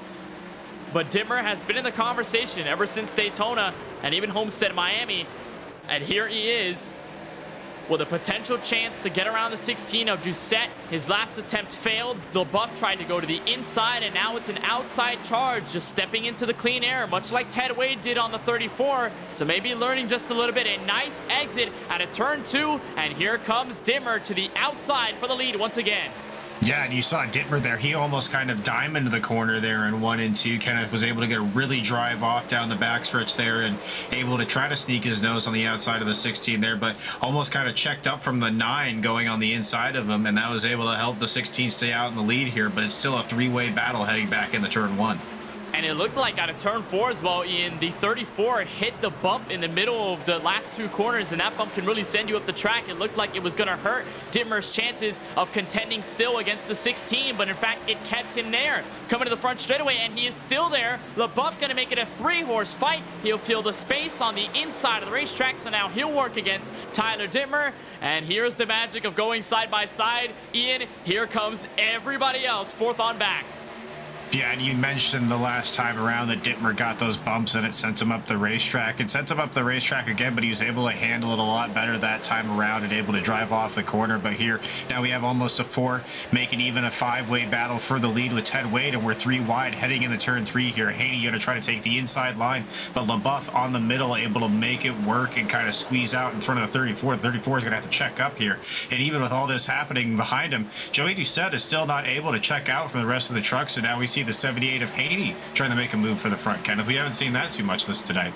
Haney tried to block there on LeBuff. It looked like a super speedway move at Talladega or Daytona, but he is trying his best to stay up behind your race leader. LeBuff now makes a charge up top, and everybody packing in with 62 laps to go in the Starbase Comics 200. Haney, who had a lot of pace, by the way, in that long green flag run to set us up for stage 2. It's not surprising that he's finally breaking out the speed and using it to his advantage as he stays underneath the 9. It's going to help Doucette break away for just a little bit back to turn 1, but this fight clearly not over yet. LeBuff officially clears for P2. And we're paying attention to all the leaders here, Kenneth, but this is about a gap of 1/10 of a second from first all the way back into 10th place. So not only the leaders battling, but the entire top 10 just battling for position here, trying to set themselves up in a good spot for that possible last green flag stop, and then try to cycle back out in position where they can make a good finish out of tonight's race. It is basically 1st through 9th. You are right. The gap is unbelievably short. And from race leader to 9th, it's 1.1 seconds overall. That's how close the field is right now. And it was basically top 10 all crunched up together before there was slight contact between the 29 and the 48. They almost about wrecked each other on the back straightaway. Luckily, they keep it green.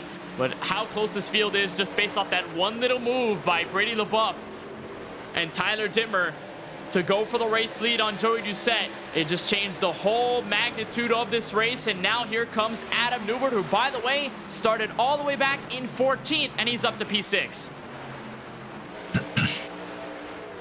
Yeah, about 12 positions. You can't really complain too much. If you said you're going to start there and you're going to end up in P6, I wouldn't be complaining too much as well. But that 4 truck looks really slick out here under the lights at Nashville, and really just making a good run on the outside here, trying to make a move on it. Looks like the 23 truck of Thomas there, and he's on the outside line here. And Thomas really trying to push up the racetrack and make it really hard for the 4 truck, but that 4 truck's working on the outside right now, Kenneth. And Newbert doing a solid job of holding the middle. That time Thomas basically denied him a closer line to the bottom as he basically almost missed that yellow line down there in 1 and 2. They're going to remain side by side. This is again a fight for P6 on the racetrack. Going to lose some time here to Tyler Dittmer, and they're going to bring in the 13 of Michael McKinnon, who we've talked about has been consistent all night long in that Velocity sponsor number 13. And in fact, he may go for a move himself. That time thought better of it, and we'll have Robert Richards look to the inside in turn 1. So we continue to have a tag around for position. I don't think I've ever seen a race like this at Nashville Super Speedway where the margin of error is so ridiculously small. Like if we were at a super speedway, you make one mistake and somebody's on your inside, somebody's on your outside, somebody's somewhere going for the spot.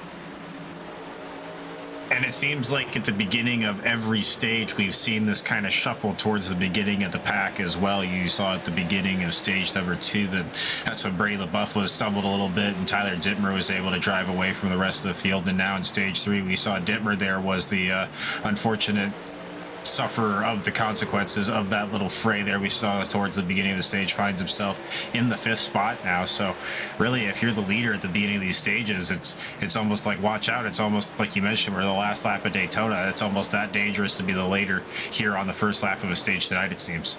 You can imagine just how nervous Joey Doucette might just be, looking in that rearview mirror and just seeing everybody and anyone trying to take that spot away for first. But the good thing for Doucette is he's played some solid defense, has been able to hold his own here in P1. So despite all the challenges, despite the guys going on the outside, inside, dive bombing corners just to get to his quarter panel or to the side of his race truck, it hasn't been enough to phase Joey Doucette to the point where he just backs out and succeeds the race lead. Keith Haney, though, has been putting up a charge of a lifetime. We haven't seen this effort out of the 78 throughout the first 2 stages, but I think, Ian, we're missing a point of conversation where you can run those first 2 stages and just run your own race, be consistent, but if you have pace, at 3rd stage, you run wild, and that's exactly what Haney's doing right now. Yeah, and he's able to get up to the back bumper of the 16 right now and able to even give him a little bit of a touch here heading down in the turns 3 and 4. And that 78 truck is fast, and we've seen him all season long just kind of run up front there in the top 10, top 5 and kind of chip away, but never really be a factor for the lead. But right now he's taking a look on the inside of Joey Doucette heading into turn 1, Kenneth. Pushed a little high out of turn 4 went Doucette, and there's a switch over. New race leader this time by, give it to the Ford F-150 of Keith Haney, who will try to break away. Ted Wade has brought himself into the battle. Maybe we'll drag in Tyler Dittmer and Adam Newbert back to the conversation. You were watching Brady LeBoeuf under heavy fire, and I think Ian LeBoeuf starting to reach the cliff in this run. Maybe used up too much of the Goodyear Eagles. I've seen many times entrance of the corner. He pulled that Ted Wade strat, just diving it deep in the corner, washing it up, and just trying to bring up the speed back on the exit of either turn 2 or turn 4, and it's not working in this long run as he slides up the track once again, and Robert Richards gets the full invitation to make a move inside for 8th. And that's really the catch-22 when you find yourself in an early race or an early stage battle, is how much do I run a sacrifice of my truck up front in this battle for track position versus what I can do in the long run and maybe sitting back right now. So maybe even a little bit of that as well, maybe a little bit of a strategy there from Brady LeBoeuf, sitting back in that battle instead of trying to push and get as much as he can out of it, knowing he's got to hang on to this truck for a long run potentially. And of course, this will be the longest run of the race if we, of course, do stay green. We went green with about, I'd say, 72, 74 laps to go. We have a 53 to 58 lap window with the 100% fuel capacity we have on these NASCAR Camping World Truck Series machines. So watch out for that as we enter into the final 50 laps of this Starbase Comics 200 here for the 5th race, or the 4th race rather, of the Season 5 NASRA Triple M Pulling Truck Series, as you continue watching the fight for P8. Robert Richards, Brady LeBoeuf going at it. LeBoeuf will slide up the track, but the run on the outside, too good. And Ian, you brought up a good point as well. The development of that outside line. It's not just the inside being the fastest. I think there's something to look forward to there. If you're in that middle lane, there's more grip now. There's been more rubber laid down there. There's been some more drivers willingly enough being able to go up there and just test out the waters. It's helped that semi-outside line develop some grip, and we're seeing the fruition of it building right now. Yeah, and 50 laps to go. What a better time for the second line of the track to wear in than right now. And something I noticed while you were talking about the different grooves in the tracks as well is Justin Haney in the 78 truck, our leader, was able to get out to about a half-second lead on Doucette. It was kind of perplexing to me when Doucette was out in front of the pack, how he wasn't able to break away even with all those trucks battling behind him. And now we see him under attack from the 34 truck of Tyler Dittmer. So I don't know if he's able to just not find the lines right now, or maybe it's something when that truck is out in the lead that doesn't handle right with him, but wasn't able to drive away to as much of a lead as we saw everybody else who's able to get clean air as we see now. The 16 truck bumped up a little bit. I don't know if that was contact with the 34 or what there, Kenneth.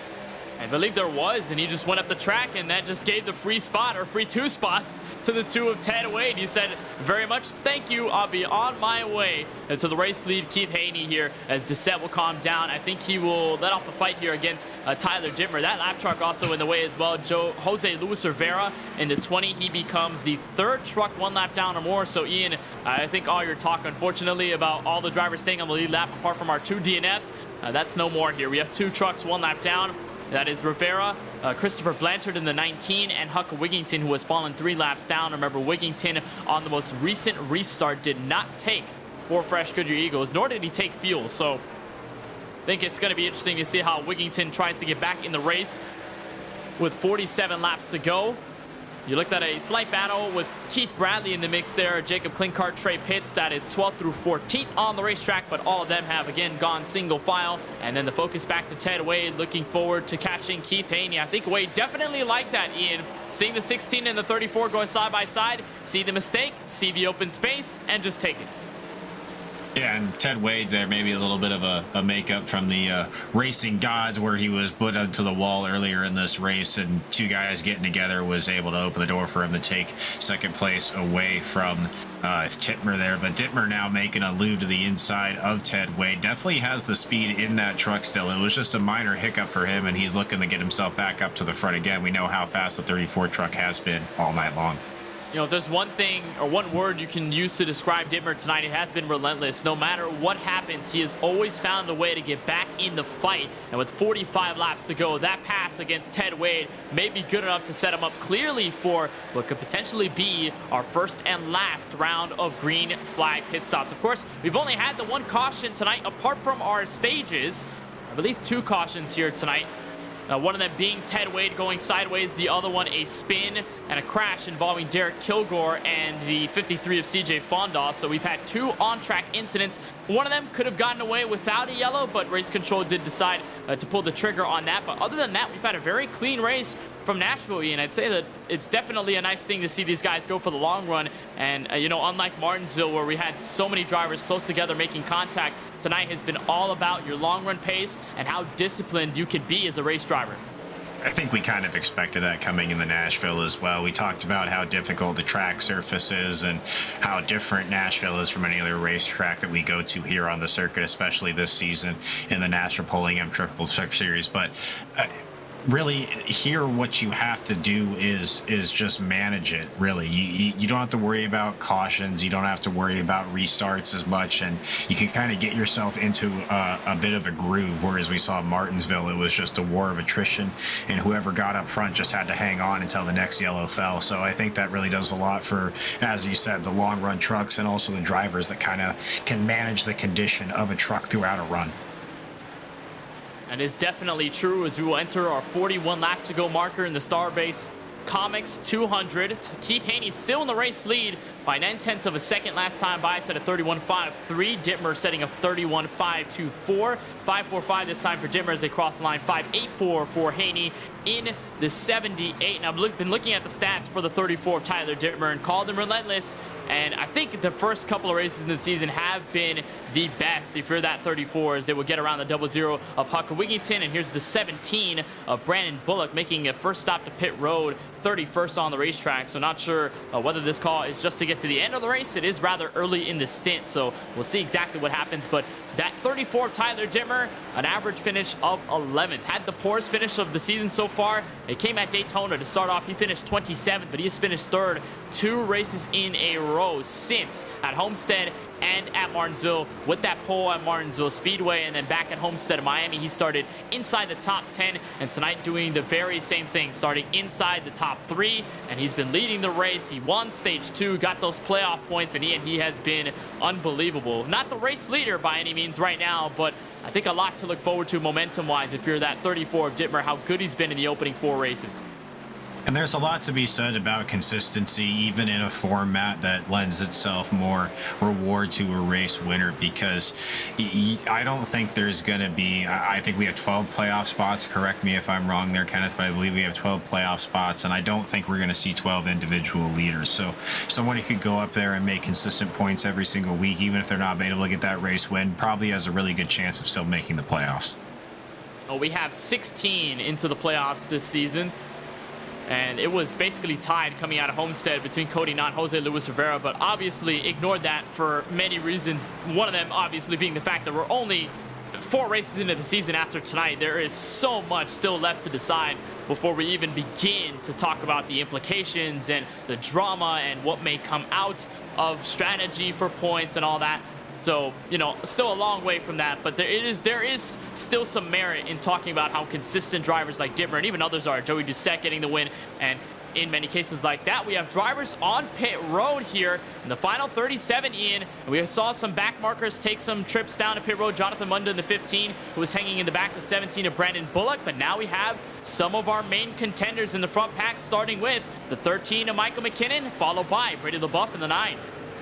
And it's always fun to see the dominoes start to fall and see what part of the field goes to pit road first. We see some of the mid-pack and some of the later pack drivers trying to make a stop now and maybe try to get ahead of the leaders here and play possibly into a caution cycling in their favor. But even with these leaders on these tires and only, I would say, 20 to 30 laps old at this point, some of the lap trucks that are getting back onto the track right now are just flying past the leaders. So tires are definitely going to start to play a factor in this race right now as we go into this stint with drivers starting to pit. You can't stay out too long if you're the leaders, because that gap is going to start to evaporate. Definitely true. Adding on to the list, Adam Canwell, Lucas Whitehead, Cody Knott, Daniel Shepard, Jacob Klinkart, and Tyler Dittmer went down all by his lonesome there in the top 3. And so second place went down pit road. Nobody else, though, in the main pack has decided to come in. There's a look at your race leader coming out of turn 2. That is James Morse in the 47 on the low side, making way for your leader. And Ted Wade will now occupy second. Joey Doucette to third. No calls right now from any of them to come on for pit road service. Actually, never mind. Here comes second place, Ted Wade, all by himself. Never mind on that as well. Adam Newberg going to follow him in. Yeah, and Ted Wade there really locking up the brakes, and you saw the truck wiggling, really slowing down. The pit road speed is very difficult. We mentioned at the beginning of our broadcast here, Kenneth, how that transition off of the banking onto pit road is so hard to slow down. Going to be interesting to see if any of our drivers possibly take a speeding penalty onto pit road. At this point, that would pretty much kill your race if you're one of our leaders. And also thinking about the discrepancy in going down for pit road for tires. Keith Haney now, your leader, comes in. We'll see if Joey Doucette follows him in. Answer is no. So Doucette and Stephen Thomas will occupy first and second. This most likely will give third to the 99 of Devin Painter, who is bringing Keith Bradley with him to stay out of the racetrack. And then rounding out the top 5, the 51 of Tony Smith, who started deep in 28th in tonight's Starbase Comics 200. But going back to the topic of what I said, the change in the tire discrepancy, pitting a lap later, pitting 2 laps later, pitting at different laps than most of the others at the front of the field is going to matter because, again, your Nashville Super Speedway, concrete surface, it eats up the tires quicker than you would expect. So you definitely would want the freshest set of tires for the last 30-odd laps in this race. Yeah, tires are going to be crucial, especially if we get into a situation possibly where we go into overtime and have a green-white checkered, and we may even see drivers at that point come down and get another change of tires if they still have a set remaining. So tires definitely an important factor in the last 32 laps of this race, Kenneth. So with the stops happening right now, Tony Smith is the first truck 1 lap down. He has taken a trip down for service, so that'll give the lucky dog spot to that 34 of Dittmer, who should, once everything cycles out, will be your net race leader based on how things go. But for right now, still awaiting the decision by the 16 and company. I believe I just heard Devin Painter, who's riding in third, chip up over the radio. That may be a call to head down. And now here comes first and second. A little bit of a wide anchor move there from the 23 machine. So he'll break even with the 16. There is indeed Devin Painter in as well. Keith Bradley to follow in 4th in this group. So your leader, Joey Doucette, in, and this should cycle Tyler Dittmer to the lead as he unlaps himself into the corner. I believe this is coming out of turn 2 for him. Yeah, and a really good move there by the truck on the outside of the 16 of Joey Doucette to move on the outside there and not slam on the brakes and stay behind Joey there. He knows he has the wide pit lane, and all those times and all those spots, even on pit road, are important, Kenneth. If you can get into your pit box, quicker or at the same time of that guy that you're next to, you do have a chance to beat him off of pit road. So every single little moment counts here, especially on pit road and getting on at the speed and off of the racetrack cleanly. what you want to do as well is maximize the amount of time of going into the stall and getting out. You don't want to waste any extra time. And the worst thing is you don't want to get a speeding penalty. I don't think we've seen that out of any of the drivers so far here tonight. Most of the entrances have been rather clean. They've been rather conservative as well. I haven't seen too many lockups out of the field, so I don't think we're going to be worrying about race control handing off any penalties to drivers on pit road, whether they have to stay in. And for our leaders, it hasn't been the case either, but that also is something you have to consider. Just going on a pit road and trying to maximize as much as you can, while also making sure you don't overstep the boundaries and end up with a penalty that can take you out of this race. Because if we stay green, you go 1-2 laps down, and we don't have a caution till then, your race is over when it comes down to running for this checkered flag tonight in the Starbase Comics 200. But now that we're bringing the field together, still 3 trucks left to pit before we officially cycle through. Dittmer is your net race leader. But guess who's behind him, Ian? The number 2 of Ted Wade, the winner at Martinsville with fresh tires. The 9 of Brady LaBeouf with fresh tires. The 4 of Adam Newbert, who broke ahead of your former race leader Keith Haney on fresh tires. There is a lot to look forward to if you're Ted Wade on back. And here comes Wade closing in on the 34. Yeah, and these battles right now before the field cycles out are possibly even more critical than the battles in the last 10 laps of the race. If you can get the track position now and really get into a position where you can run your line and run your race, you don't have to worry about battling another truck. You can really conserve your equipment and try to make it so that you have something at the end of this race if you do have to fend somebody off.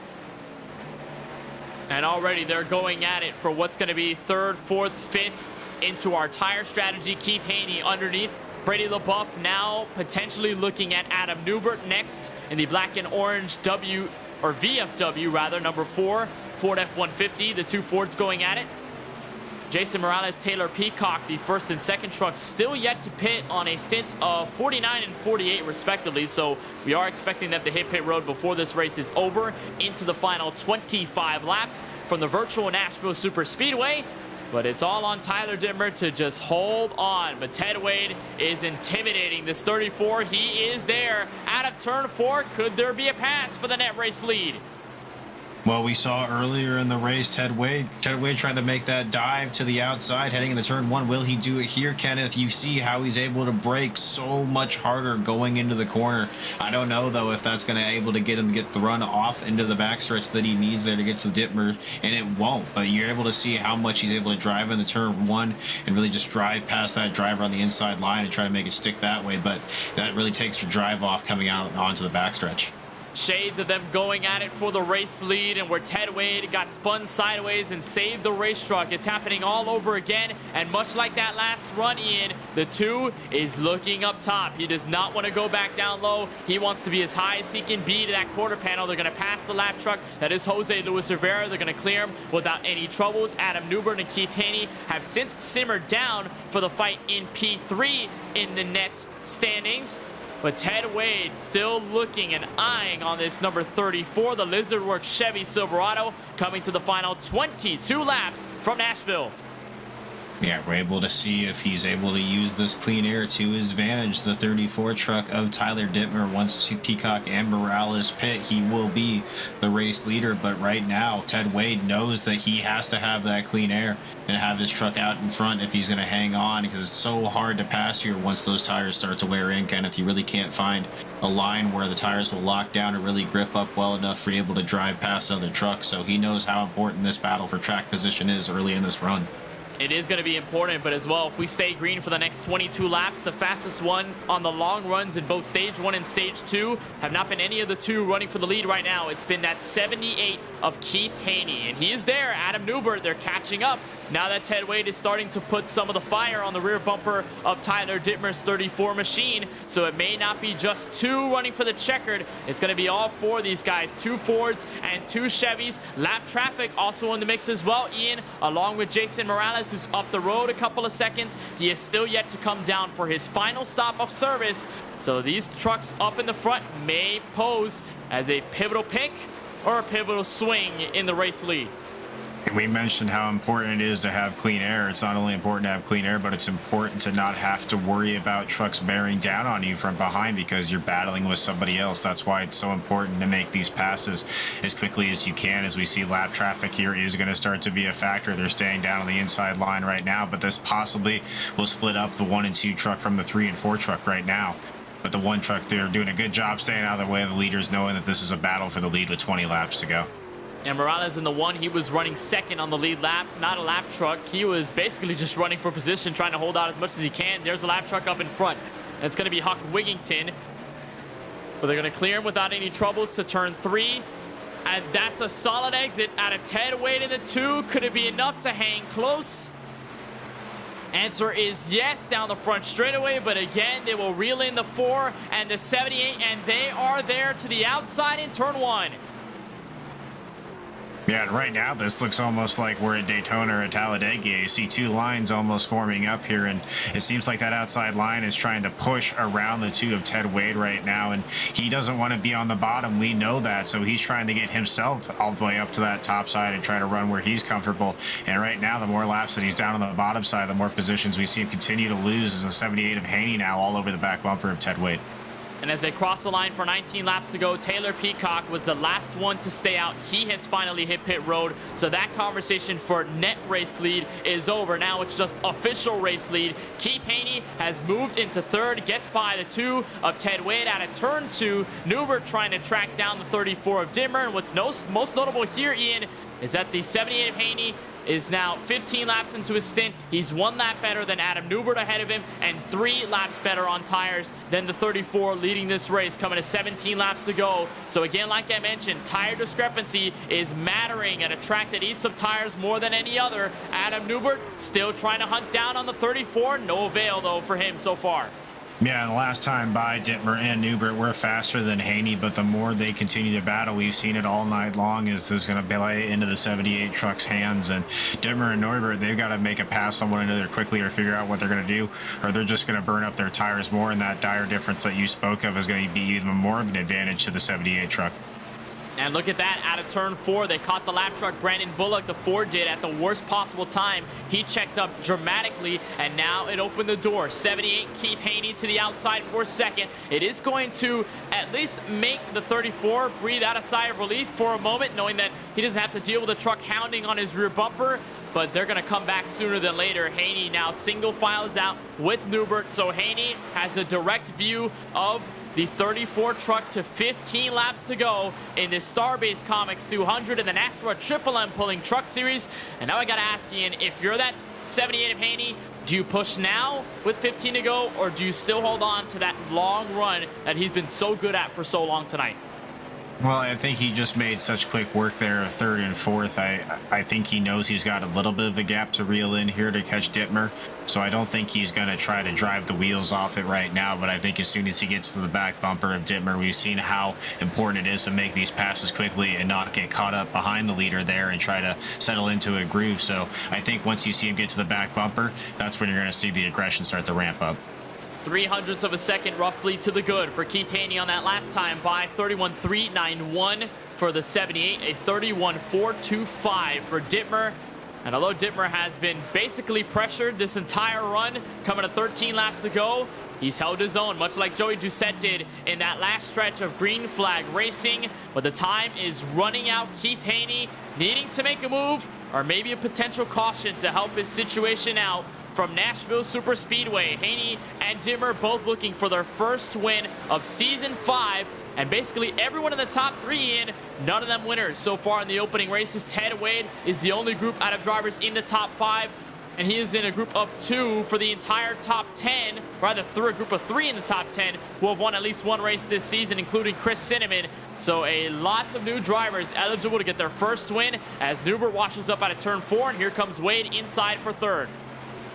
And something else that just came to mind for me as well, Kenneth, as we've watched all night long as the 34 truck goes deeper and deeper into a run, it seems like he gets better. So that leads to another level of urgency for all these drivers to try to get to the back bumper of the 34 and make that pass as quickly as they possibly can. As you see, Haney now is starting to able to get to the back bumper a little bit there. You saw him just flash by as we watched the 2 truck of Ted Wade, but you see that gap is starting to get smaller and smaller, but he's just not able to kind of burst that air bubble that the 34 truck has created and able to get all the way up to his back bumper to make a pass. You are right. It feels like there's more hesitation here out of everybody second on back to get around this 34, and this is definitely not going to help. Maybe it does Actually, it does. For the 78, somehow he gets to the outside of the 34 of Dittmer. That's lap truck Taylor Peacock trying to unlap himself. Remember, he was your race leader on the oldest set of tires and had to pit last and gave way for all these guys. Now just trying to get back on the lead lap, and they're almost 3 wide. Haney looked for a moment, backed out of it, and Peacock will give the space to the inside for Haney into turn 1. Yeah, and Haney now able to work the bottom side. You haven't really seen him work that to his advantage now, so a little bit of a difference there, but he saw the opportunity that we've talked about opportunities all night long with the lap car there, unlapping himself with the 81 with the fresher tires, able to make to the move to the bottom. Haney tried to follow him through, but wasn't able to make it to stick. 34 hangs on to the lead, coming to 9 laps to go here for Tyler Dittmer.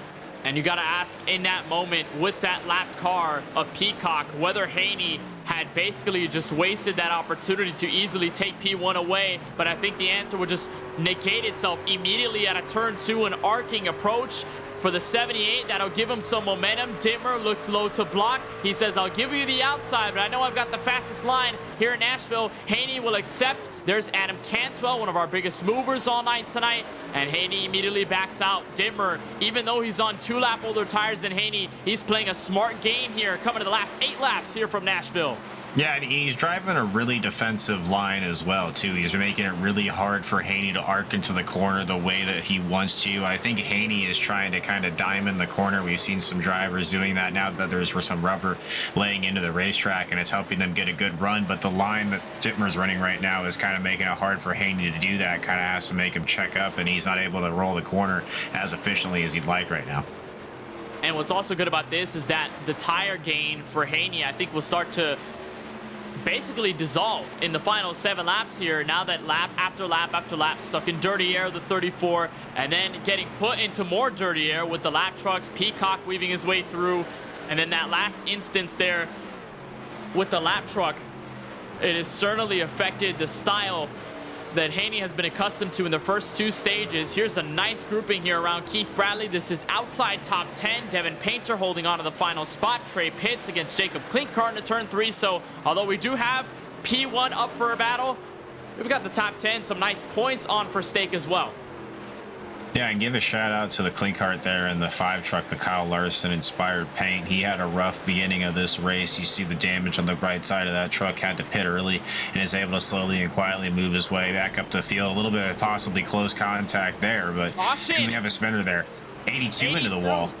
Yes, Brian Abbott is around. He gets slammed by the 94 of Eric Zimmerman. Caution flag out with 6 laps to go. And that could be the saving grace for everyone who thought they were out of it. As Tyler Dittmer will come to a slow, and the defensive drive will have to continue for a couple more laps. Not sure if we will end up in a green-white checkered scenario. This looks to be organic. But the caution out, we'll see what happened with the 82 of Brian Abbott, who is the main victim. And our caution, this is against the 48 of Robert Richards in a turn 1. And there it is, Ian, a hard hit to the outside of wall. I think just met up with the 48 at the worst possible time. And the left front just hooked up with the rear end. And there's the extra slam by the 94 of Zimmerman. Easily, I believe, taking them both out of tonight's race. And here's a look at it. Turn 1, contact is made, and there's no avoiding the rest of it. We've seen that a few times tonight, too, with turn 1 as well, where the driver on the outside line kind of arcs in and chops the nose or hooks the tail of the car or the truck in front of him. And I think that's just a product there of there's the little D-shaped oval in the front stretch here at Nashville Super Speedway, and I think it's a little bit deceptive when you're going in there and you have a truck on your inside. You think they're already going to be making that turn in, so you have the space, and you just don't as much as you think. And I think that's where we're seeing just 2 trucks going for the same space there. Unfortunately, ended 2 trucks nights. It's unfortunate there for Abbott, who had some nice runs in throughout tonight's race. And Eric Zimmerman, who was just trying to hold on the final 5 or so laps. And now we are under the yellow flag for what could be the final time from Lebanon, Tennessee in sim. Tyler Dittmer is going to get brought back even with Keith Haney. And that's good news for Ted Wade and Adam Newbert, too. I know Ted Wade was slowly closing in on the battle for the top 3 in those last couple laps before the caution, but this is going to bring him much closer, and it is going to bring him inside of row number 2, which we've seen Ian be the most improving spot when it came down to getting some positions. Has been the best when it comes down to just anticipating when the leader is going and just getting the driver on your outside to go for a battle for second. So there's a lot at play. Nobody's going to come down pit road. It looks like the track position going to be too important. And Tyler Dittmer is going to have to play some more. If he wasn't Defensive Player of the Year or Defensive Player of the race, he's going to have to be Defensive Player of all time here at this point. Yeah, breaking out his best Dennis Rodman impression here and really just locking down the metaphorical paint here at Nashville Superspeedway. But I think this restart really plays into the hands of Ted Wade. We've seen how he's able to drive in the turn one all race long. And I think that place that's going to be the best benefit to you is going to be on these restarts here. As long as the 78 of Haney, it doesn't spin the tires and check them up, I think Ted Wade's going to get a really good drive in the turn one and able to mix it up with the leaders here. And you're for Keith Haney here as well, Ian, in the 78. I got to ask myself, if you're him, are you thinking, man, I should have went for the pass at this lap. I should have been able to stick it on this lap, because if I had made the pass on Dittmer, I would have been controlling this race on what could be the last restart here, as the lights are still on the pace truck. Now he has to be at risk of losing that second spot and then having to get around Ted Wade, and then having to keep him at bay, and then having to go back at it to your race leader in a case where he's been trying so many times in that last green flag run, and none of them came to success for the 78. So it is a huge debate, I think, in the mind of the 78 here. He's going to be starting outside row one, and we'll see if we will extend this race. I think, Ian, we will. So our green-white checkered attempt may be used, our first of two here tonight from Nashville. Yeah, I would tell you this, Kenneth. That is a glass half empty approach, with all due respect to the position of the 78 truck right now. And I think if he has that mindset, I think he's already lost this race. You look at the 78 truck all night long, you've been fast, you've led laps in this race, so you know you can get out to the front of the pack. And sure, maybe you didn't get the pass done on the 34 when you wanted to, but you got to look at this as an opportunity to make that pass now. The racing gods have thrown a yellow in your favor in this situation, so I think you really have to capitalize and realize that this is your chance to make a move on the 34 and make it stick this time. And I think if he has that mindset, I think we'll see the 78 truck in victory lane tonight. But like you mentioned, there's so many variables that go into this green-white checkered situation that we're coming to here. Although the lights are off on the pace truck, I'm not sure if this is natural or if we just went to the green-white checkered. I think we just went to the green-white checkered, but that's the mindset you got to have if you want to win this race for the 78, I think. That is a valuable point, though, Ian. I will give you that. And the 78, I think all he needs to do here is just nail the restart. As long as he can keep Ted Wade behind him, I think that battle against the 34 is going to be something to look forward to. And you are right. We are entering our first of two available green-white checkers here tonight. We will extend this race. If we get to the white, no more cautions, and we will race to the finish. If we get a yellow, we'll try it one more time to end this race under green. Dittmer versus Haney, row number one, into the restart zone. And there's exactly what I anticipated. Dittmer going early, Ted Wade to the inside for second into turn one. And unfortunately, Haney wasn't able to get the start that he wanted to, and Ted Wade able to slide up in front of him there off the backstretch. He's got a little bit of run looking on the inside of Ted Wade here, but you know that Haney likes that outside line, Kenneth. They're going side by side for the top five. Now Haney lurks to the bottom underneath Ted Wade. Some slight contact drifting up the track out of turn four, and we will end this race under green. White flag from Nashville. And right now, Newbert in the four truck is even trying to make a run here on the second and third, looking for a podium position for himself. Dittmer kind of looking away from the rest of the field in the battle between second and third between Haney and Wade right now, Kenneth. Wade and Haney going at it. Adam Newbert, the third truck in it. Tyler Dittmer came into this race with two straight third-place finishes. Tonight, it'll be two spots better out of turn four. Tyler Dittmer will cross the start-finish line and win race 4 of the NASRA Triple M Pulling Truck Series, and he takes the Starbase Comics 200 and will lock himself into the Season 5 playoffs, as Haney will finish second, Ted Wade will finish third, but Tyler Dittmer wins from the Music City. Yeah, and Haney, they're able to barely nip Ted Wade right at the line. Norbert there was actually trying to make it 4-3 wide going across the stripe as well. So a great battle there, second on through fourth. And then Joey Doucette will round out your top five tonight here from Nashville Super Speedway. But what a drive from Tyler Dittmer just in the latter half of this race. Really was the truck to beat all night long, Kenneth. A gorgeous race put together by the 34. Again, I mentioned 2 straight third place finishes before tonight. 27th at Daytona, an average finish of 11th, and this time it'll amp up the number as Tyler Dittmer will get to butt kicker victory lane for the first time this season. He becomes the 4th different winner in 4 different races, so no repeat winners so far in season 5 going into Sonoma, as Dittmer will burn it down and he will wave to the virtual fans here at Nashville Superspeedway, who definitely paid to see a great show and a fantastic battle. I think, Ian, with this win from Dittmer, and you're looking at him celebrating right now, you cannot forget how good Keith Haney and Ted Wade were at giving this 34 a run for his money. Even Joey Doucette, Brady LaBeouf, all those guys have put up such fantastic runs against your current race winner here tonight. And so props to all of them, but Tyler Dittmer on top. Yeah, and giving the fans here the little Alan Klicki victory wave, I can appreciate that. But yeah, the plethora of situations that Tyler Dittmer had to endure in this race to end up in victory lane. You mentioned the late race restarts, the stage breaks, the pit stops, the battles, fending off everybody after coming out of pit lane. He just had to fight everybody off in all different types of situations around Nashville Superspeedway tonight, and he did that, and that's why he's in victory lane tonight.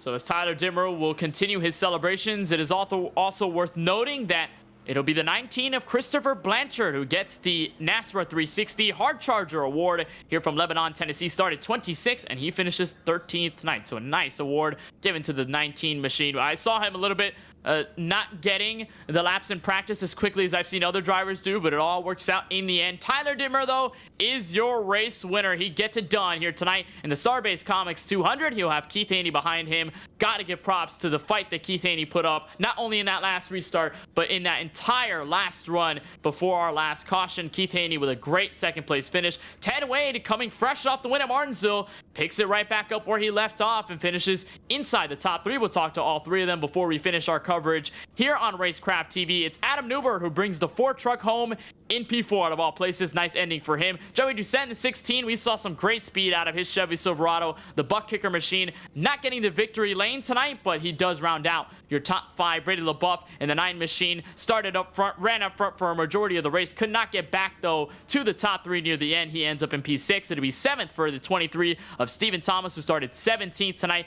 Chris Cinnamon ends up in P8. It'll be 9th for the 13 of Michael McKinnon, and Ian Keith Bradley in the number 29 rounds out your top 10. Trey Pitts in the 21 truck out of Carolina is going to come home in P11. Jacob Klinghardt in the 5 truck that Kyle Larson inspired paint had a good bounce back effort, finds himself in the 12th position. Christopher Blanchard 13th. Taylor Peacock able to stay out at the end of the P1 or the stage 2 there, and the green flag stops, gets himself some good track positions, comes home in 14th. Devin Painter in the 99 15th. Justin Lumpkin in the 87 after finding himself up front most of the night in 16th at the end of the race. Cody Knott comes across at 17th. Tony Smith in the 51 18th. The Jeffrey Sickles 22 truck at 19th, and James D. Morris rounds out the top 20. It'll be 21st for the 45 of Dana Shepard. Adam Cantwell, who was at one point our Hard Charger Award winner, he falls to 22nd, so it's still plus 12, but not good enough to beat the number 19 at Blanchard there. Robert Richards in the 48 ends up in 23rd. He is the last driver on the lead lap scored. It'll be Jason Morales. First truck 1 lap down. He is 24th at the end of it. It'll be 25th for the 17 of Brandon Bullock. James Haney in the 55 ends up in 26th tonight. It'll be 2 laps down. 27th for Dane Hagen in the 39. Jose Luis Rivera had been lapped twice. He finishes 28th. It'll be 29th for the 24 of Zach Hardwick. And Huck Wigginton, we saw him in his Starbase Comics Toyota stay out on one of the last restarts and could not pick things back up. He ends up 5 laps down to round out your top 30. Here are the final 6 drivers as it stands. Brian Abbott involved in a crash with Eric Zimmerman, so they end up 7 and 8 laps down respectively. Jonathan Munda disconnected earlier on in tonight's race. He is 33rd. Lucas Whitehead also did the same. He's 34th. CJ Fondal and Derek Kilgore, the 53 and the 11, caught up in our first caution tonight, and they immediately were out of the race in an unfortunate break for both of them. We'll see if they can rebound by the time we reach our next race at the Sonoma Raceway. But for now, it's time to take us trackside and to Butt Kicker Victory Lane, where we are joined by the 34 Tyler Dittmer, winner for the first time here in the NASRA Truck Series, NASRA Triple M Pulling Truck Series in Season 5. Tyler, I think we got to immediately talk about the defensive approach you took in that last run and that last restart. But before we get into all those details, how were you able to walk away in that last restart for your first win of the year? Yeah, just getting the jump, got a good jump, and Wade got underneath Haney, and after that, I was pretty much all she wrote. I saw those two racing side by side, and it was like, as long as I don't hit the wall, I run a clean line. Don't go too easy, but run a clean, smooth 2 laps. I was going to be good to go. And it looked like this truck was dialed in ever since you started outside row 1 in P2. What went behind this blistering pace from Nashville? Not like if tonight was the only time you've been as quick. Of course, last 2 weeks you finished third both times. But tonight, what went behind just the blistering pace and what separated yourself from the rest of the field and most of the long runs here in this race? I'm not really sure. I actually bought the track Wednesday and only practiced here in the session, and that's pretty much it. So I think I was comfortable. It's a track where you have to brake to get the car to rotate, and just kind of had a good steering ratio. And I kind of saved tires better than I think most of the field did tonight, and that's what allowed me to keep kind of covering off there when I pitted first, because I knew if I pit first, I'd get track position, and then I'd be just holding guys off on a couple laps older tires, and that kind of worked well for me. And holding guys off, I think, is the right phrase to describe that last run. I know we're going to ignore the last green-white checkered run for a little bit, those final 2 laps, but it was basically that 30 or so lap run. You against Keith Haney, against Ted Wade, Adam Newbert, and a bunch of other guys at the end of that race. What were the emotions and the thoughts like behind the wheel as you kept seeing driver after driver after driver pull into your rearview mirror, trying to make a pass for the lead, but you just kept your composure and stayed in it? Just don't make a mistake and don't catch lap traffic at a bad time. I was worried I'd lose the lead to Keith when Peacock on fresh tires unlapped himself, and I kind of got stuck on the outside, but I was able to kind of run it fast enough out of 1 and 2 on that lap to keep the lead and just take the air off the nose of their trucks. You know, the trucks got tight when you're behind someone. You had to keep just the left front corner below someone else, and you were able to turn. So that was the whole strategy tonight, and it paid off there at the end. And I mean, obviously racing with those guys, we all raced really, really clean. I'm pretty proud of how we all raced up front. Ted Wade and I, being top 3 again, it's always a fun battle with him, and Keith as well. That was definitely a great battle, I think, from us up in the booth. Ian and I going absolutely ballistic, watching you guys go side by side, watching the pressure, and you held on to it. And of course, like you said, all of it does pay off here at the end of the Starbase Comics 200. So now you join 3 other drivers who have wins this season: Chris Cinnamon, Joey Doucette, Ted Wade. You become the 4th different winner in the first 4 races of the campaign. Now that you're locked into the playoffs, what's next for Sonoma on forward? I got a couple of strategy tricks I want to try this league. I'm not the greatest road course racer, but I'm probably middle of the pack, and see if I can try some things. I have the win in the bag, so I can be a little bit more creative with the road courses especially. But really, right now, the goal is to get more wins and more playoff points. Those are huge. Started the season with quite a few playoff points because of the duels and clash, so just get more and more. And of course, the stage win at the end of lap 80 definitely certainly helped when it came down to that as well. And you also pick up the race win, locking yourself into the playoffs. Of course, Tyler, on behalf of our entire team here at Racecraft TV, want to send you a huge congratulations on the win tonight in the Starbase Comics 200 from Nashville Super Speedway. Wishing you the best of luck for the rest of the season, but congratulations, you're in the playoffs. Go celebrate. Thanks. I just want to say thanks real quick to my fiance. She watched the race tonight. She's a huge supporter. And then obviously all the sponsors, everyone that makes this happen at NASRA, especially Butt Kicker for Victory Lane and Pulse Poppers. Sorry I missed that poll by 7 thousandths, but I'll get one again. I guarantee it. Starbase Conks for the race. You guys at Racecraft, NASRA 360. Check that out. So I appreciate all of your work, and looking forward to getting some more wins this year. So it's Tyler Dittmer to Butt Kicker Victory Lane for the first time this season here from the virtual Nashville Super Speedway. An unbelievable job by the 34, but you also have to commend the 2 of Ted Wade, who tried to put the fight to that 34 in the last handful of laps. Unfortunately, we do not have Keith Haney right now in our waiting rooms to interview second, but Ian Fisher, he's all yours. Ted Wade finishing 3rd tonight. Yeah, I'm standing by here with Ted Wade. Came home P3 tonight here from Nashville Super Speedway, continuing his great run on the season. And Ted, looks like you were challenging up there for the lead of this race early, got in that little incident in turn 1. What happened there from your point of view?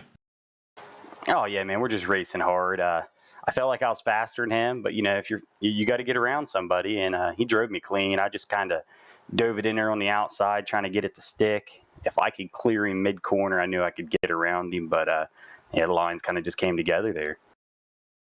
Yeah, and you talked about how hard it was to pass. What makes it so hard here to pass at Nashville Super Speedway? I know we started at a green track state, so no rubber on the track.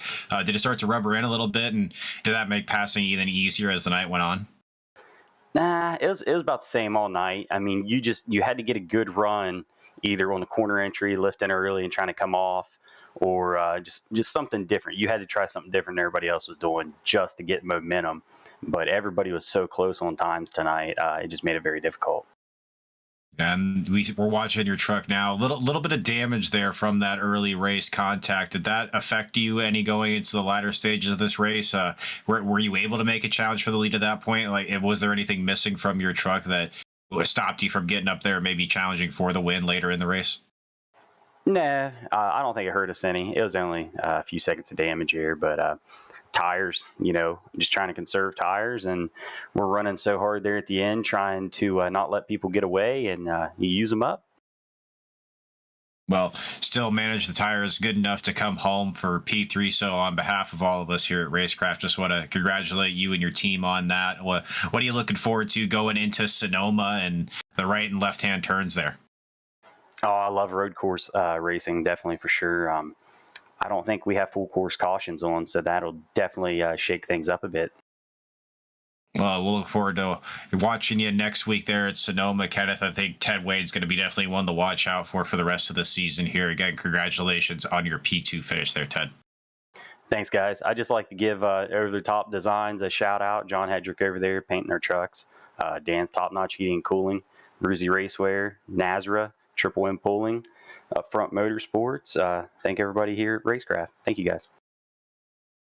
Yeah, and Ted touched on a little bit there, Kenneth. Everybody that helps us put on into this NASRA Pulling M, Triple Pulling M truck series here, and Pulse Poppers here sponsoring us for the Pulse Poppers 200 here at Nashville. Great to have all the support, and just really great race that we saw all night long here from Lebanon, Tennessee.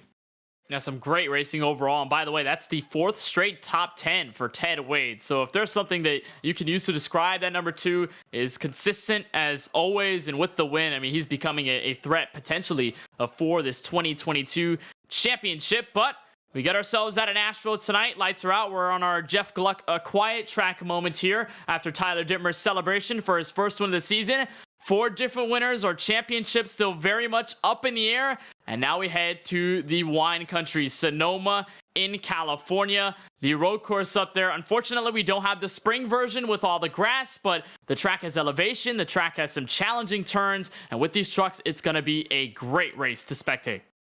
Yeah, and I think that's going to be the first big shakeup to the points that we're going to see all season long. We're going to see some drivers that excel on the road courses really jump to the top of the pack and really able to separate themselves from the rest of the field here. So going to be a test of all these drivers' skills, as it always is every week here on the NASRA Triple M Pulling Truck Series. But Sonoma's really going to be the one to watch out for, going back to my home track over in Northern California, Kenneth. So I'll be excited to be in the booth for that one for sure.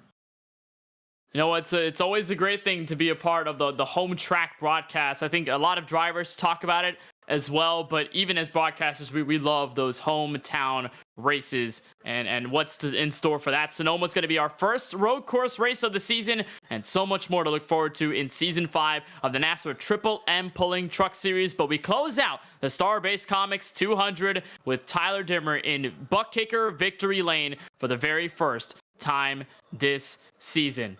So for everyone at the NASRA Triple M Pulling Truck Series, for all our associate sponsors, Starbase Comics, Butt Kicker, Pulse Poppers, NASRA 360, everyone involved in helping this series happen each and every week for Season 5. And on behalf of all of us here at Racecraft TV, our producer tonight, Zach Johnson, and my very own colleague in the booth tonight, Ian Fisher, my name is Kenneth Bueno, saying so long and congratulations to Tyler Dittmer on win number 1 in the campaign. We'll see you 1 week from tonight, next Friday, August 5th, where we head to California. Sonoma Raceway. Up next, Tyler Dittmer, your winner from Nashville.